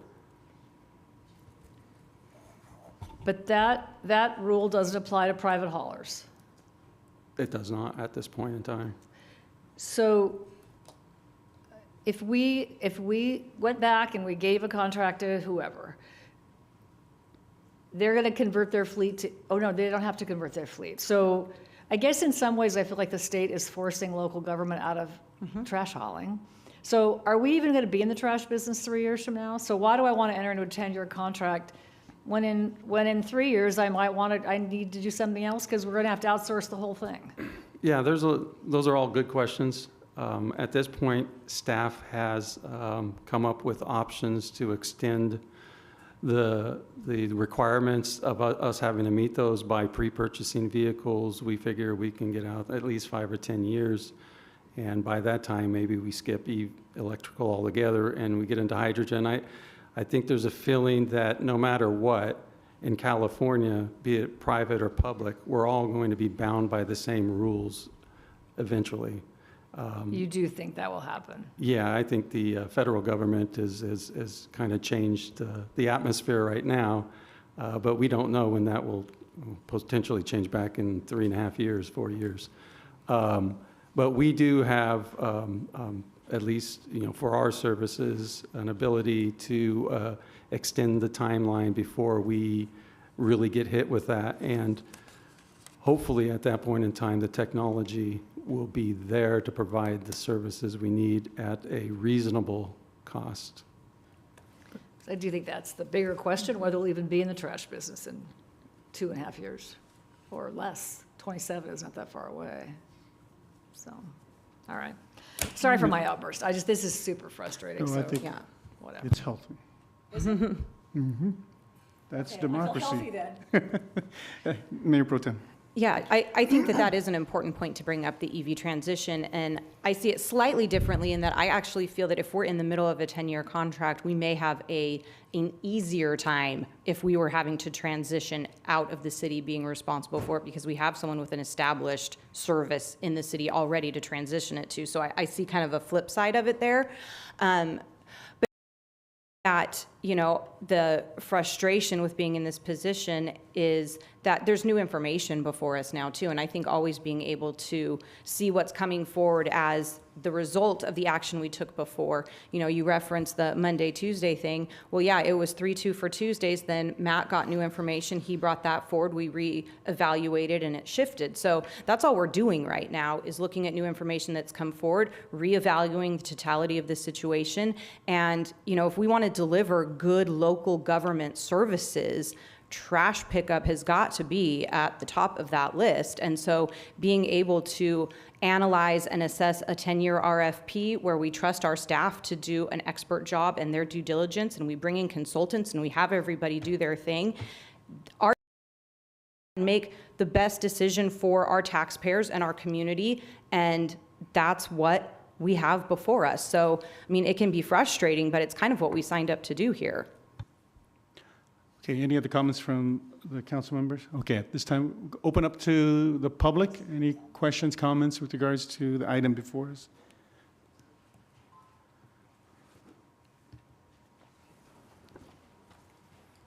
Hello, my name is Steve Trevino. I live on Bullard. This all sounds really confusing. I think it should be extended for a year, because it seems like the city council doesn't even have it figured out. So all of you need some time to figure this out. That's my opinion, because that's what it seems to me like. You know, I see red, blue, 1, 2, 3.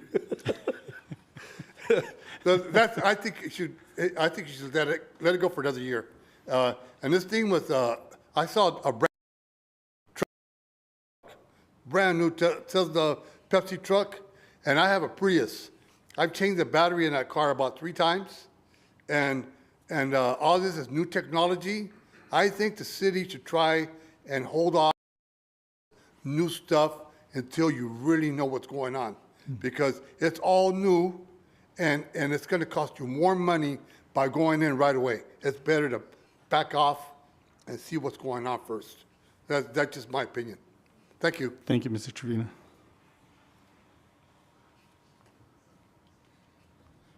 John for West Paul Avenue, Clovis. I'm thinking y'all need a Doge committee up here. $1.2 million, not a big deal to some of you. It's taxpayer money. But Councilmember Ashbeck, I mean, the outburst right there, it is embarrassing. It is embarrassing because that's $1.2 million of hard-earned taxpayer money. And this shouldn't be happening here. I mean, we're a big city, but we're still a little city in Clovis. And you would think that it would be a pretty simple question. There wouldn't be little faces on the board or anything else. It would be like, no, we need to do something right now and not enter into anything that's going to cost us the of how it's worded. It's going to cost the taxpayer. And hopefully you guys make the right decision and do something, because again, I will submit my name to be on that Doge committee if you guys decide to have one, so that, again, the hardworking taxpayers of Clovis aren't on the hook for this. Thank you. Thank you, Josh. Anyone else? Eric Rollins, 575 West Ashcroft. This really concerned me. First time I've kind of dealt with, words like RFP. So to put in fuller terms, you had a contract or potential 3 bids before you. And rather than go with the lowest bid, you decided to make it more difficult. Now, I don't have nearly as much experience with government as anybody else that's sitting up there. But this didn't seem like it was a difficult thing.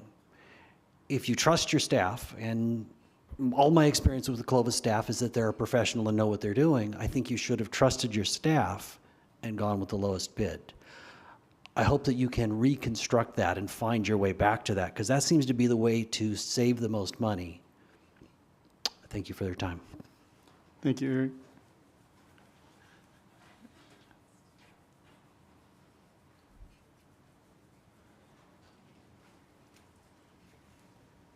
All right, thank you, Mayor, members of council. My name is Ashley Colley. I work with Republic Services. I just wanted to come here and present this extension through the perspective of how we got here from Republic's lens. So I'm just going to take it back a little bit. Last month when we were here and council voted to instruct city staff to go back, re-examine, split it into residential and commercial, and try in an reflective of Clovis's unique service needs as it's a growing city. They almost out to us and clear to us what they were expecting, and we really appreciated that. So one of the first things that they talked to us about was that to go back and to split this into residential and commercial service, they were going to need time, and be very thorough and deliberate with that process, because they did not want a repeat of what has happened here. So in a timeline, we said it's going to take time to work to have make a selection, etc., to be or two, so or 1 year proposal. That's what we did. The was that they were very clear. They wanted the huge tweaks, and you 1383 requirements under not have recycling or organic services. They just, for whatever,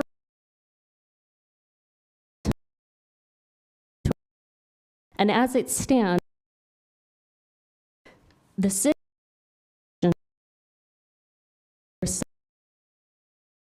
Republic has an estimation of inorganic services. They're different numbers. So to get rate structure the same, no matter what, like if the rate structure. So that was important.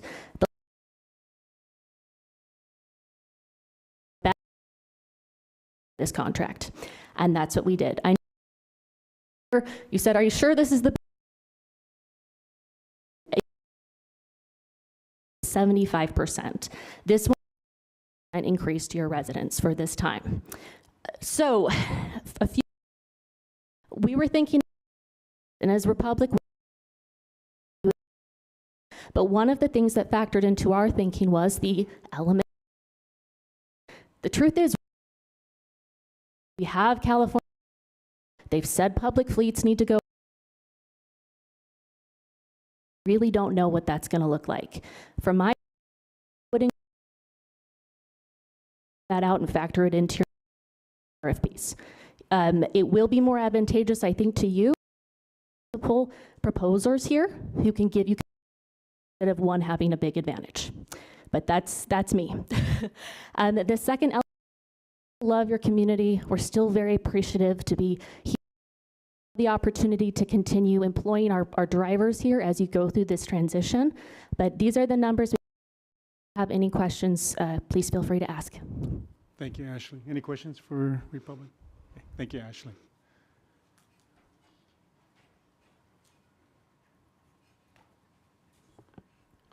Good evening, Mayor, council members. Joseph Kalpikoff, Mid-Valley Disposal.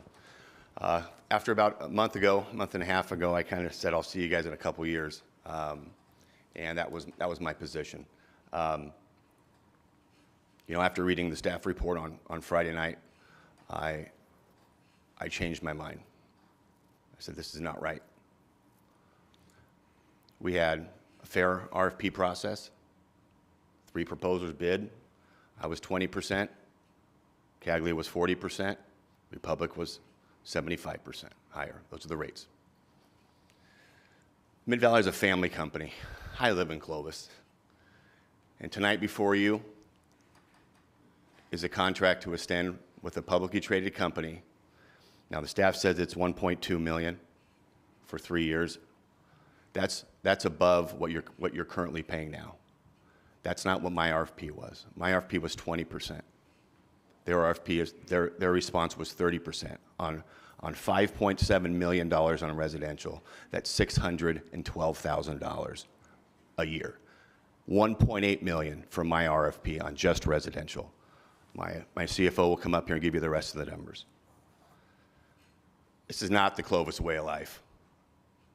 Taking a family company's #1 RFP, telling them no, we're going to split it up because we want 2 winners, not 1.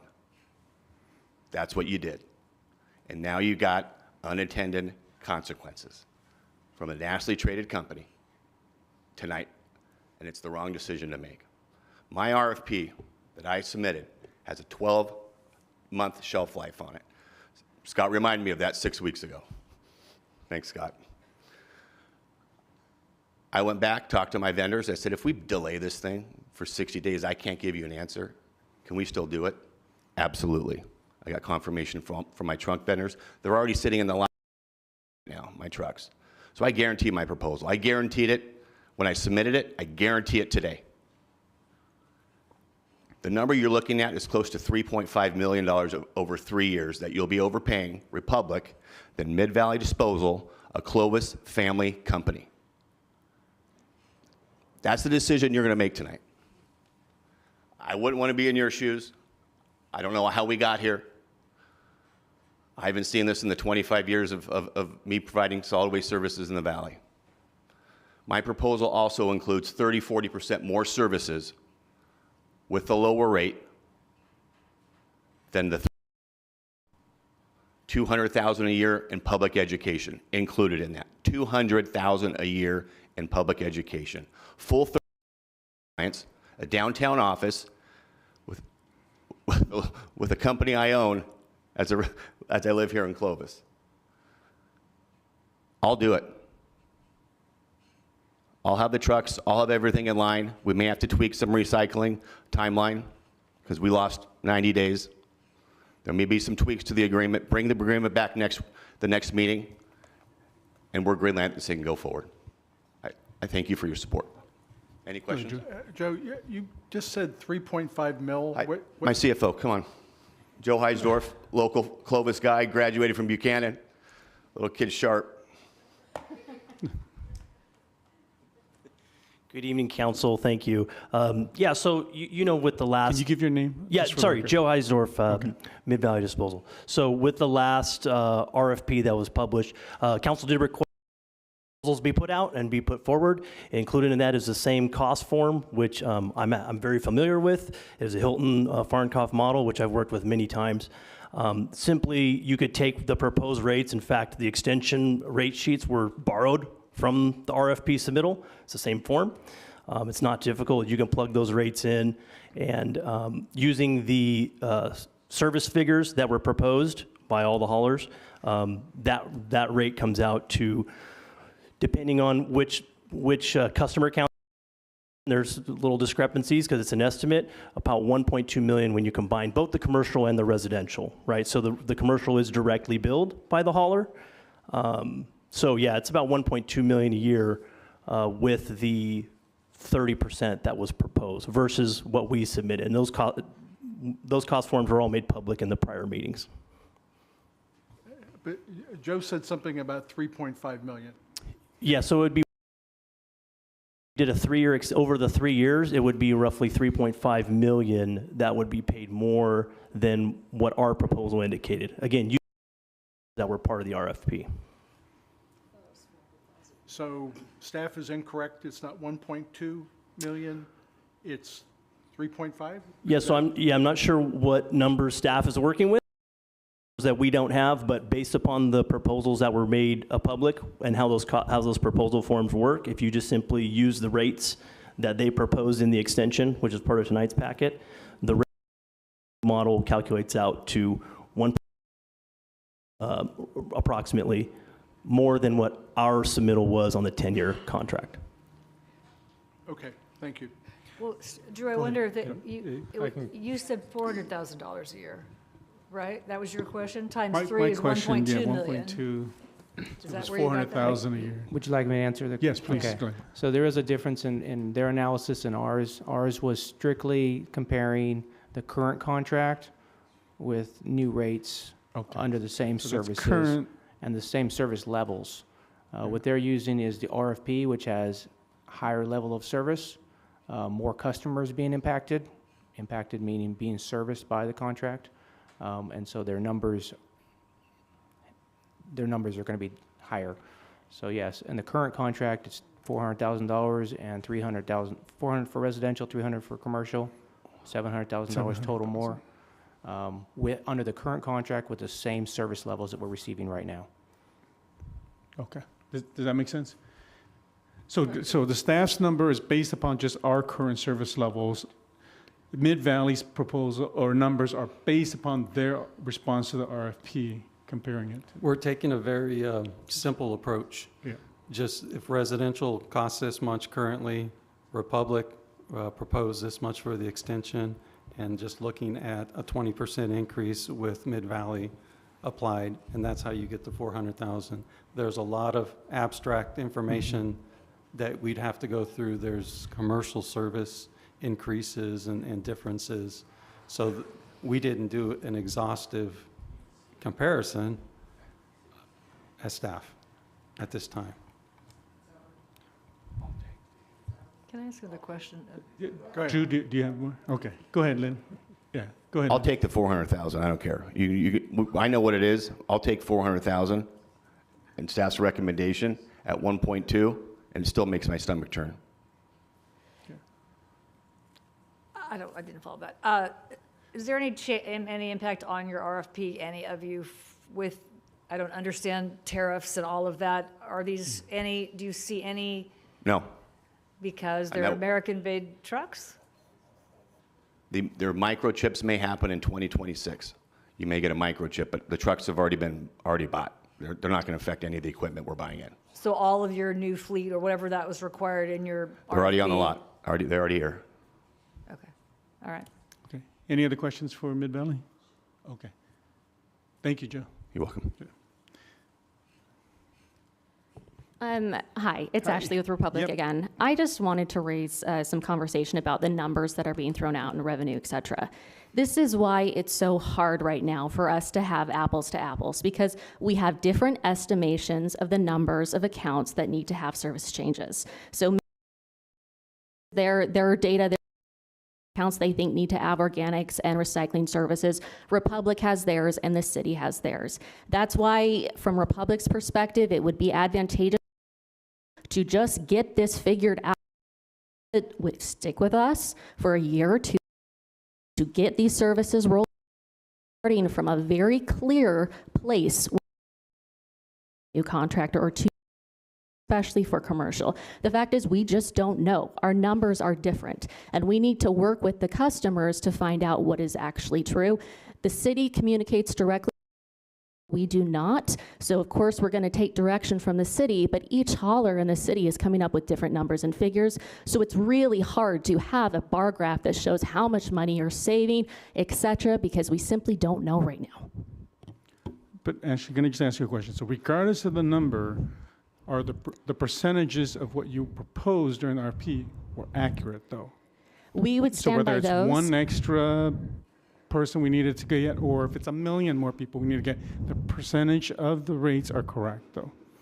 Okay, So it so was 20, for 40, commercial, we went for 60-60. Yep, 60, that will be, so no, those are regardless. those are accurate, regardless of the number. Okay. Yes, so we're capped at 60% of what the city's commercial trash rates are, regardless of how many new accounts need to come on. Okay. And that, yeah, they're at 30% increase to the city, but that's nothing to do with city rates.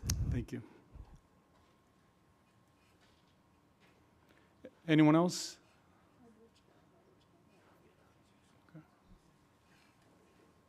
Ryan Wilson, 469 Bergen. I was here during that meeting when you were discussing it back and forth. I didn't understand it then. I really don't understand it now. A bid goes out, a bid comes in. It was pretty self-evident to me. I didn't understand the splitting it up because no one in their right mind would say, I'm only going to take half the service and not cost more. It's always going to cost more because I'm taking on commercial, that's going to be more, or I'm taking on just residential, I'm going to have to charge more. When I'm doing it all at the same time, my fees are down. So I didn't understand it then. I would recommend you trying to figure out how to get back to where you were.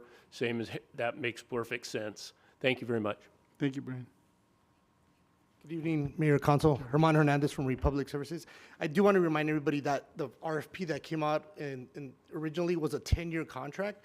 This is either 1, 2, or 3. So again, you're able to impact, and they have different services within 10 years. And this is a shorter period, so you really can't compare both contracts. It's just not there. Excellent point. Anyone else? Okay, Rich.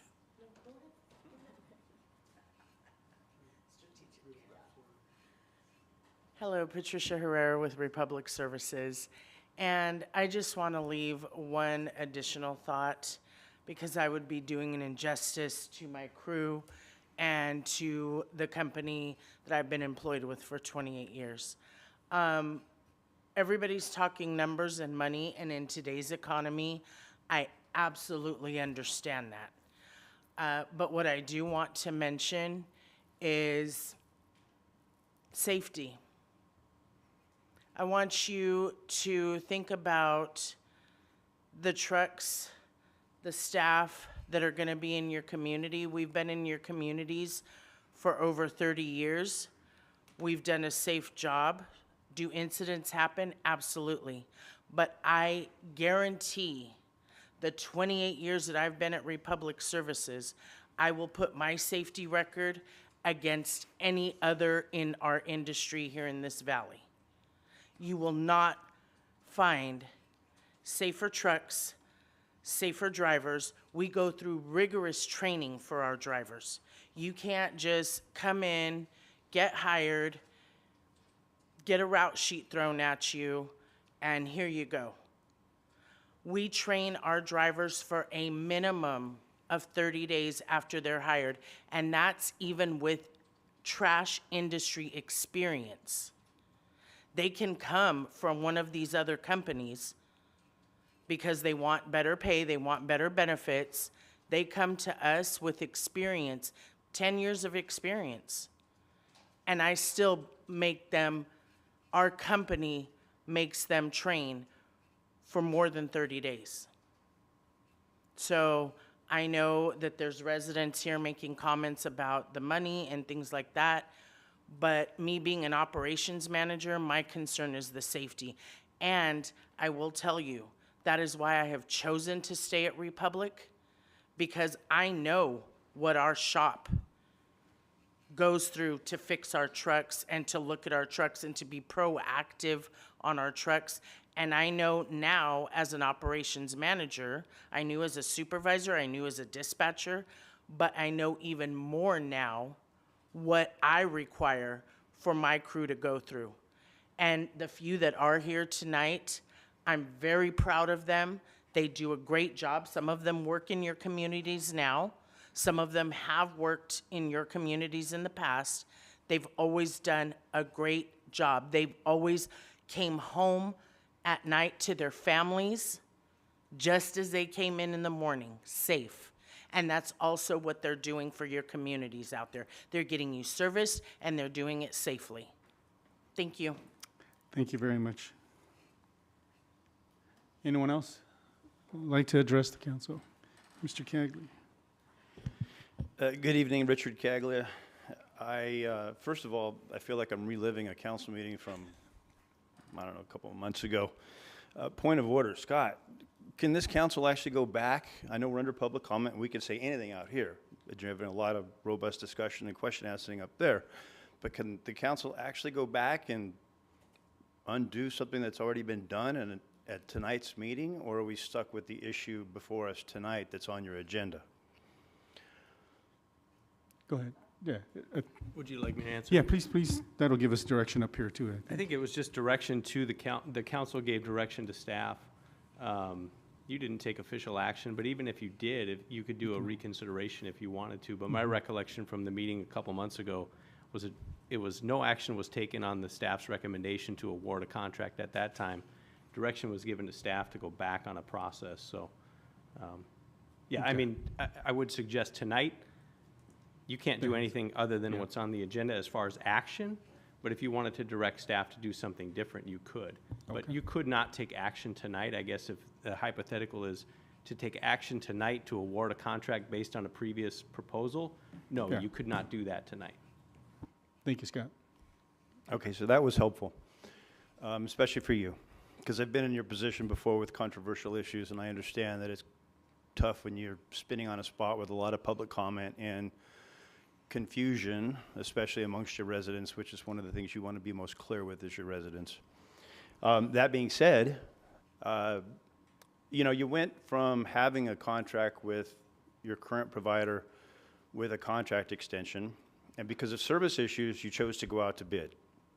You went out to bid, you had some clarification errors that, you know, bidders assumed in the process.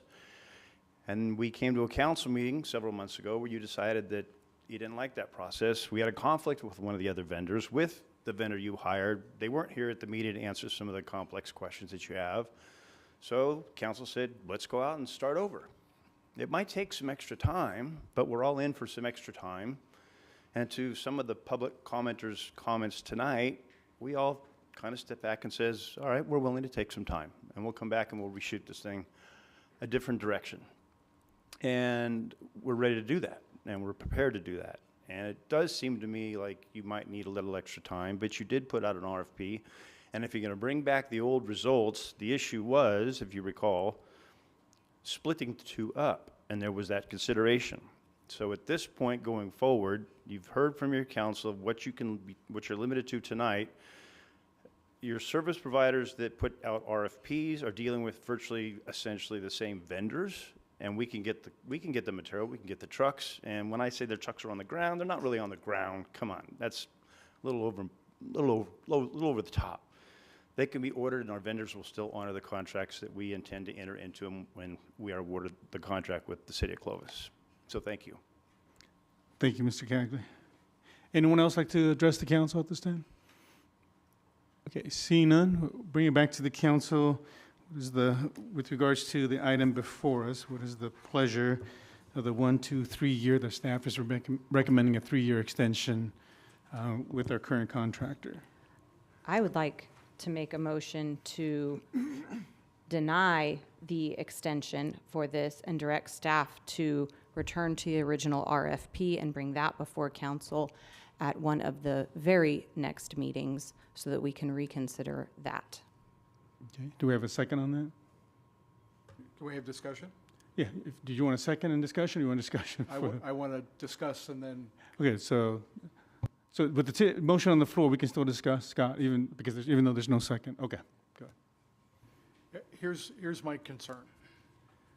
We know it's 1.2 mil over 3 years. That's the increase. That number could always get bigger. I don't think it's going to get, definitely not going to get smaller. My concern also is that when we come back with the split contract, it could be significantly higher than the bid that we got. And we're going to have potentially have buyer's remorse that we didn't make the decision with the RFP we had in hand. I'm very concerned about that because we don't know. You know, we don't know what the economy is going to be like, but I would bet my bottom dollar that it's not going to be cheaper. I mean, I wanted there to be 2 winners, and maybe even 3, but definitely 2. That's the reason I wanted to split the contract, and I'm thinking $1.2 million is a good reason to second your motion. We have a motion and second on the floor. Can we have discussion? Do you want discussion? Okay. All those in favor signify by saying aye. Aye. Any opposed? Aye. Okay. Three, you want a voice vote? What do you? Are you an aye or a no? Okay, let's start over. Okay, we have Okay, a good. motion aye currently, okay? And so that, and then we'll do recommendations for it afterwards, Scott? We'll just deny the action. Yeah. Okay. All right. We have a motion to deny the current item before us, and then we have a second by Councilmember Bessinger. Can we have a roll call vote, please? Councilmember Ashbeck? No. Councilmember Baskel? No. Sorry, I'm writing this at the same time. Councilmember Bessinger? Yes. Councilmember, Mayor Pro Tem Pierce? Aye. And Mayor Moana-Tua? Aye. Okay. And then, Mayor Pro Tem, you had some recommendation, and is there needs to be action on that, or because there's no action we can No, I take on just- it? It was just direction to staff? Yeah, just to confirm the record, the motion passed. So Yes. the motion Motion passed 3-2 tonight to deny. is to not extend with Republic and to direct staff to bring the original proposals back at a subsequent meeting. I guess I would look to staff as to when that might happen.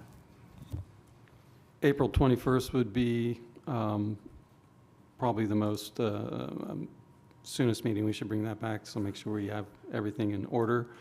And next week is, a lot of people will be on vacation. Yeah, we have room on the 21st agenda to handle that item, Okay. space-wise. Okay. And do you need consensus on that? Do you need a? No, to that show- was your already- motion tonight. That was was part of to the motion, direct- okay. Yeah, so again, just so the council's clear and the public's clear and staff is clear, it sounds like the meeting on April 21st, the original proposals that were submitted, I guess all three proposals will be brought back, presumably with a recommendation from staff to award a contract at that time. Yeah, I would assume it'd be this very similar, if not the same staff report as the previous meeting when they were considered, coming back to council for reconsideration. Councilmember Ashbeck, did you have some comments? I don't. I do, but I'm going to hold on to. Okay. All right, so that concludes our administrative items. And so now we'll move to city manager comments. Yes, thank you, Mayor. I just wanted to highlight that our Clovis Police Department competed in the Baker to Vegas 120-mile run over the weekend, and they came in 12th place. So they did great in our division. We're proud of them. Also, the American Planning Association awarded the city an Urban Design Award for our Village Green. So that is very cool. They'll be coming back to present that to you in the future. And before you is a council items list for your review. And that is the completion of my comments. Thank you. Okay, now we'll move to city council comments. Councilmember Baskel. Yeah, I went to the North Kings water meeting last week, and the news was actually pretty good considering where we were a little while ago. So our water tables are back up a little bit, and snowpacks were good. So that didn't include the most recent storms we had this last week. So based on all of that, hopefully the water tables and everything continue to grow, and we'll be in good shape. So all in all, it was a good report. And since knock on wood, since I've been on this water committee, we haven't had any drought. We're gonna keep you there. You're the reason there's no drought. Nice. I like it. You should go to that. Okay, Councilmember Bessinger. Just a few things, reporting back. Staff and I had a video meeting with CARB regarding the heavy-duty vehicle mandate and transit vehicles. And we had a follow-up meeting with Senator Fong's office, Congressman Fong's office, to discuss the potential federal responses. I had a conversation with another local governmental leader who expressed the same concerns that we have with the heavy-duty vehicle mandate. And what I would like to do, if council's good with this, is start. I don't go to a lot of the regional League of Cities meetings.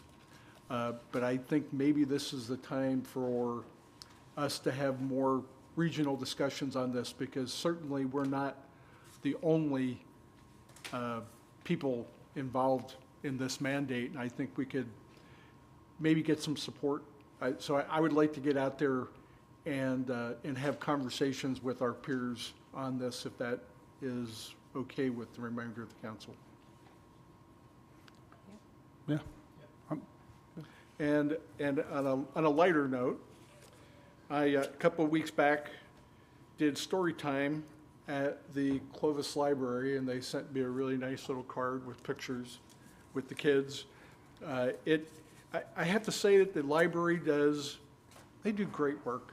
You go in there at 10 o'clock in the morning, you got moms, you got kids, you got grandparents with their grandkids, you have regular folks just coming in and using the facilities. It was a lot of fun. There were probably 15 kids, and staff gave me Clovis flags, and everybody got a Clovis flag. So that's all I have. Thank you, Councilmember Bessinger. Councilmember Ashbeck. Sorry again for my outburst. This is the most frustrating thing I think I've seen in 24 years, but I apologize. Okay. Committee with Clovis Unified. I always find those really helpful. I really, really encourage us, though, to strengthen the agenda. It's the same agenda every single time. And I just think we miss opportunities to do things together, to imagine a different future, to think about what's coming. So I feel like we're kind of in a rut. It's the same planning, same stuff. So, and you all know all the staff knows all the things you're saying. So we've got to find a way. So that would just be my experience. But I value it a lot. I think it's super great. But if there's any way to track agenda items or action items or something just to get a little bit more out of that. I also want to say to the Youth Commission, they did a great job on the community cleanup. Oh my gosh, 80-some kids in those blue shirts, and Drew and Matt and Vong. I don't think you were there, Diane, but we had a fun time cleaning up trash. I would like to suggest, speaking of trash, that we work with our commercial businesses, because the most trash in Old Town was by our businesses, right? Like they have a trash can out in front of a store and it's overflowing with trash. And they have big bins on the side of Jensen and Pillow Garden. It's overflowing with cardboard and did you submit a CRM on the chairs along the back of the building? So maybe we could have a little commercial cleanup inspiration, because our residents try and do a good job, but I was very surprised at the amount of trash around businesses with trash cans. I mean, it made sort of no sense. So anyway, but it was a lot of fun, and I think the kids did a great job, and I think Brandy said we got 500 pounds of trash. So it was really fun. And then just finally, on a note of silence, we lost Mrs. Hedrick from Hedrick Chevrolet a few weeks ago, and Vaughn and I both had the privilege of attending her service. If you haven't been to the Academy Cemetery in a while, it's really just a remarkable remembrance about why Clovis is special. And I would like to ask maybe if we could draft a proclamation for the family and present it to Brett and his family on her birthday or thereabouts, which is June 12th. So at a council meeting in June, we didn't have anything to honor her that day at their event, their luncheon, but certainly the Hedricks were important to our community. So I would just ask if we could do that and have that for the family. Yep. And I think that's all I have. Okay. Oh, I have one thing. This belongs to the Memorial District, if you can get that to them. Thank you. Mayor Pro Tem. Yeah, a few things. To Lynn's point about the Clovis Unified Subcommittee meeting, that was my first one to attend, so I can't obviously speak to the agenda, but I did think it was a really great opportunity, and so probably the idea of having more robust agendas would be great, because so much of that interconnectivity where we're talking about sidewalks or road issues and things like that around the schools, it just seemed like there was more overlap in communication that we probably need to be a little more intentional about, and keeping up with all of the different activities that they have going on that we actually have partnerships with, whether it was PD and security issues at some of their events or whatever that might be. So I thought that was, again, a very interesting thing and very helpful, and so I second Councilmember Ashbeck's comments on that. In addition, I also attended the SBDC luncheon. That was great. A number of staff, of course, was there. And what the Small Business Development Group does in this community is so great, because we get from like the business incubator or the culinary stuff, and the SBDC does that on a larger scale in our community. And so to get to hear what they're doing that is impacting our community, our residents, and helping them, and so I just encourage people, if you don't know that much about it, it works out of Clovis Community College, and Chad and his team from our city staff are well involved with them.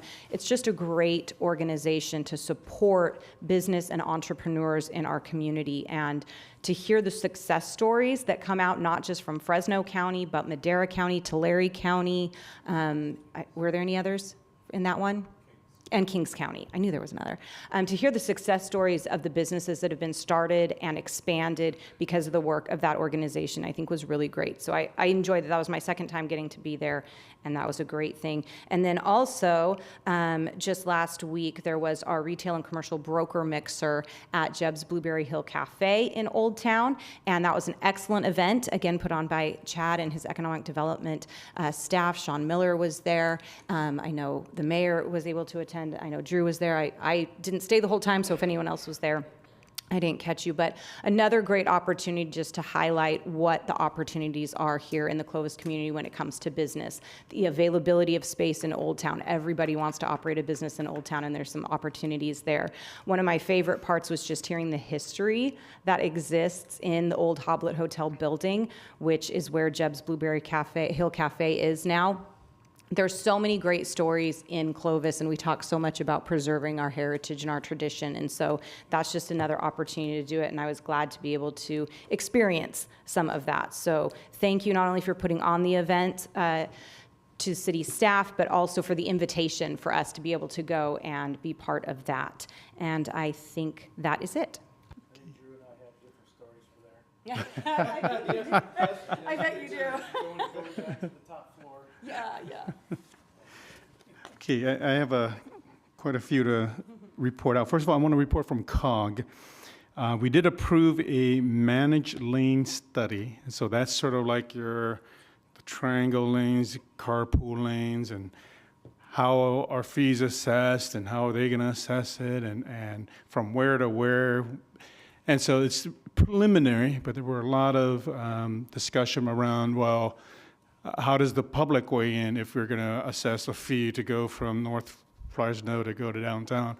And so that's going to be something that is developing, and so I will continue to report on that as it comes out to, at least to our community.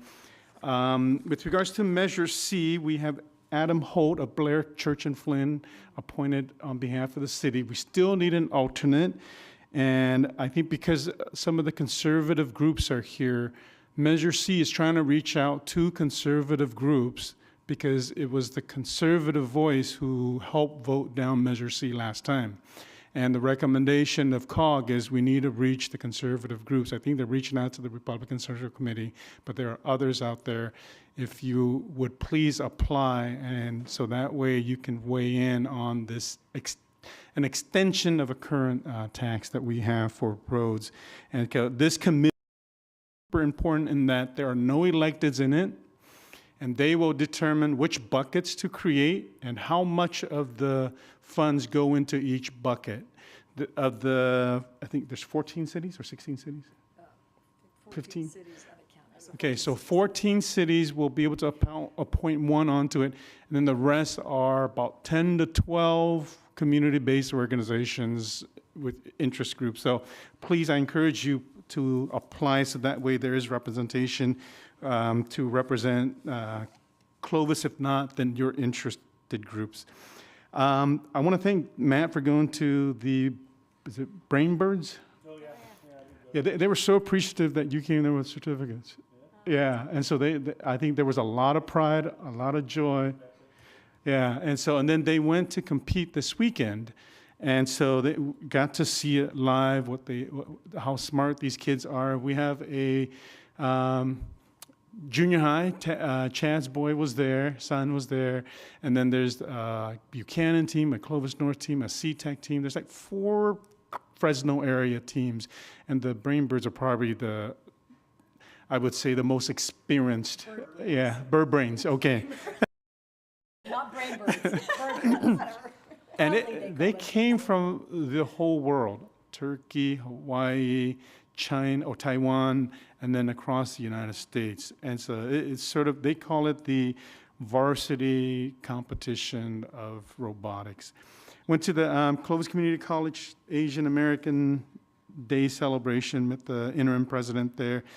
We want to thank Chad for inviting. I want to echo Diane's comments. That day they recognized our city manager for his service on their board, the EDC board. So it was a good highlight for our city manager. And then with Chad taking on the next role as Economic Development Director. I attended the U.S. Air Force Band. I think they're traveling. They were spectacular. I was thoroughly impressed. They played at Clovis North. They got the Clovis High Band to play, I think, one song for sure. I didn't stay to the end, so I don't know. They came back up, but it was, they were just great. I mean, I listened to a lot of high school bands, but when you get to that level, they were spectacular. To the ribbon cutting for Loma Vista Church, they reached out because they know that they're in our sphere. And I know Nathan helped them a lot with the planning, but they wanted to start to get to know us and to get to know the council and also some of the staff, so that way as the city moves towards where they are, they can be involved. Went to judge at the American Legion Oratorical Finals, and there were like 6 students. Oh, sharp as a tack. I mean, just be able to draw a topic on the Constitution and always just spit it out. They had a prepared speech too, and it was very difficult to sort of the top 3. There was only 6, but yeah, just spectacular kids speaking. I went to the BAPS, which is the Hindu temples in town. They had a charity event, and they supported fire. And so I want to be able to get them to support us next time, because they supported Fresno Fire. And so they like to be with public safety, and they raised 20-something thousand just to do a walk in Woodward Park. And a lot of those doctors live here. So, yeah, so I think it'll be great to get that. The Youth Commission cleanup, excellent job, Chad, the youth commissioners, and Brianna. I think it was just so positive. A lot of them want to continue it. So if we can get that to where it's a yearly thing where we work with rodeo and then also just do the rest of any other parts of town, I think it's something, the council is excited about it. I think we want to be present every time they do something. And then when the community hears about it, and thank you, Fresno Bee, for covering it and, you know, sharing on a positive story. And so we appreciate that. Matt and I went to the Students of Promise, and like Matt said, you have to just prepare tissue every time you go to that event. We've always been invited, but this year was the first time I went, and the stories are just touching of the struggles that our kids here locally go through, and to still, you know, make it and to still pull through, and not just them, but the counselors at school, the teachers, of the support that they gave so that those kids who lost a parent or who had other personal issues that sometimes we think about it, we may not even make, but these kids made it through. And so that was just very, very touching. And I appreciate I think it's the Clovis Foundation of Schools who puts that on? Yes, and so that's another wonderful thing that they support, and so excellent. Went to the Clovis Adult School Multicultural Fair, and I think that is probably, I think they're the most proud, but in a very American patriotic proud, because they're English as a second language learner. And so they're not my kids, they're me. And so, so that generation is very appreciative of being able to learn English and appreciate the opportunities. And they're like, oh yeah, I'm gonna be a mechanic, or I'm learning computer and I'm learning English. And they're just trying so hard to just learn English and be proud of it. And they come here in Clovis. And I hear that the adult school is the most diverse and the largest high school graduation. It beats all the other high schools. And so it's the adult school, so it's pretty cool. And then also went to the Lao American Fresno Community grand opening. So we have a bunch of Lao residents here too, but they have a office now finally after 20 years in by the airport. And so they finally have an office to be able to offer services to Lao-speaking individuals. And then lastly, I wanted to ask the staff to let's revive or continue Mayor Ashbeck's roundtable, and to let's get a list of the last invitees, and then we kind of review if we want to expand and or prioritize, maybe let's talk all business, let's talk all faith leaders, or let's just strategize on how we continue that discussion, because from that discussion came our mission, value statements, and I want to be able to continue that momentum going forward. Lynn, comments? Thanks, but one option would be also, I was chatting with the Measure C consultant, and they were thinking that would be a really great, diverse look at Measure C. So you might have a topic coming up on that, and getting the input of 30 or so different leaders, just an idea of a topic. Yeah. Okay. And then on May 5th, Measure C, Kendall is her name, she will be presenting Measure C to us, I think May 5th. And so if the public would like to come out, ask questions, or just hear sort of the vision, the purpose as we rethink Measure C and how it can be something in which it can benefit the entire region, please come out to that meeting. And that's all I have. Okay? And we're going to move, thank you everybody for attending. We're going to move into closed session. And would anybody, are we allowing the public to comment on? Yeah, you can comment on the one item on the closed session before we go to closed session. Okay, the closed session tonight is our conference with labor negotiators. And so if you have a comment on that, you can address the council now. We're going to talk about our labor negotiations. Okay, Sina will close that, and then we're going to adjourn and go into public session. Is there anything to report out, Scott? We're not asking for action on this item, so there should be no report. Okay, thank you everybody for attending.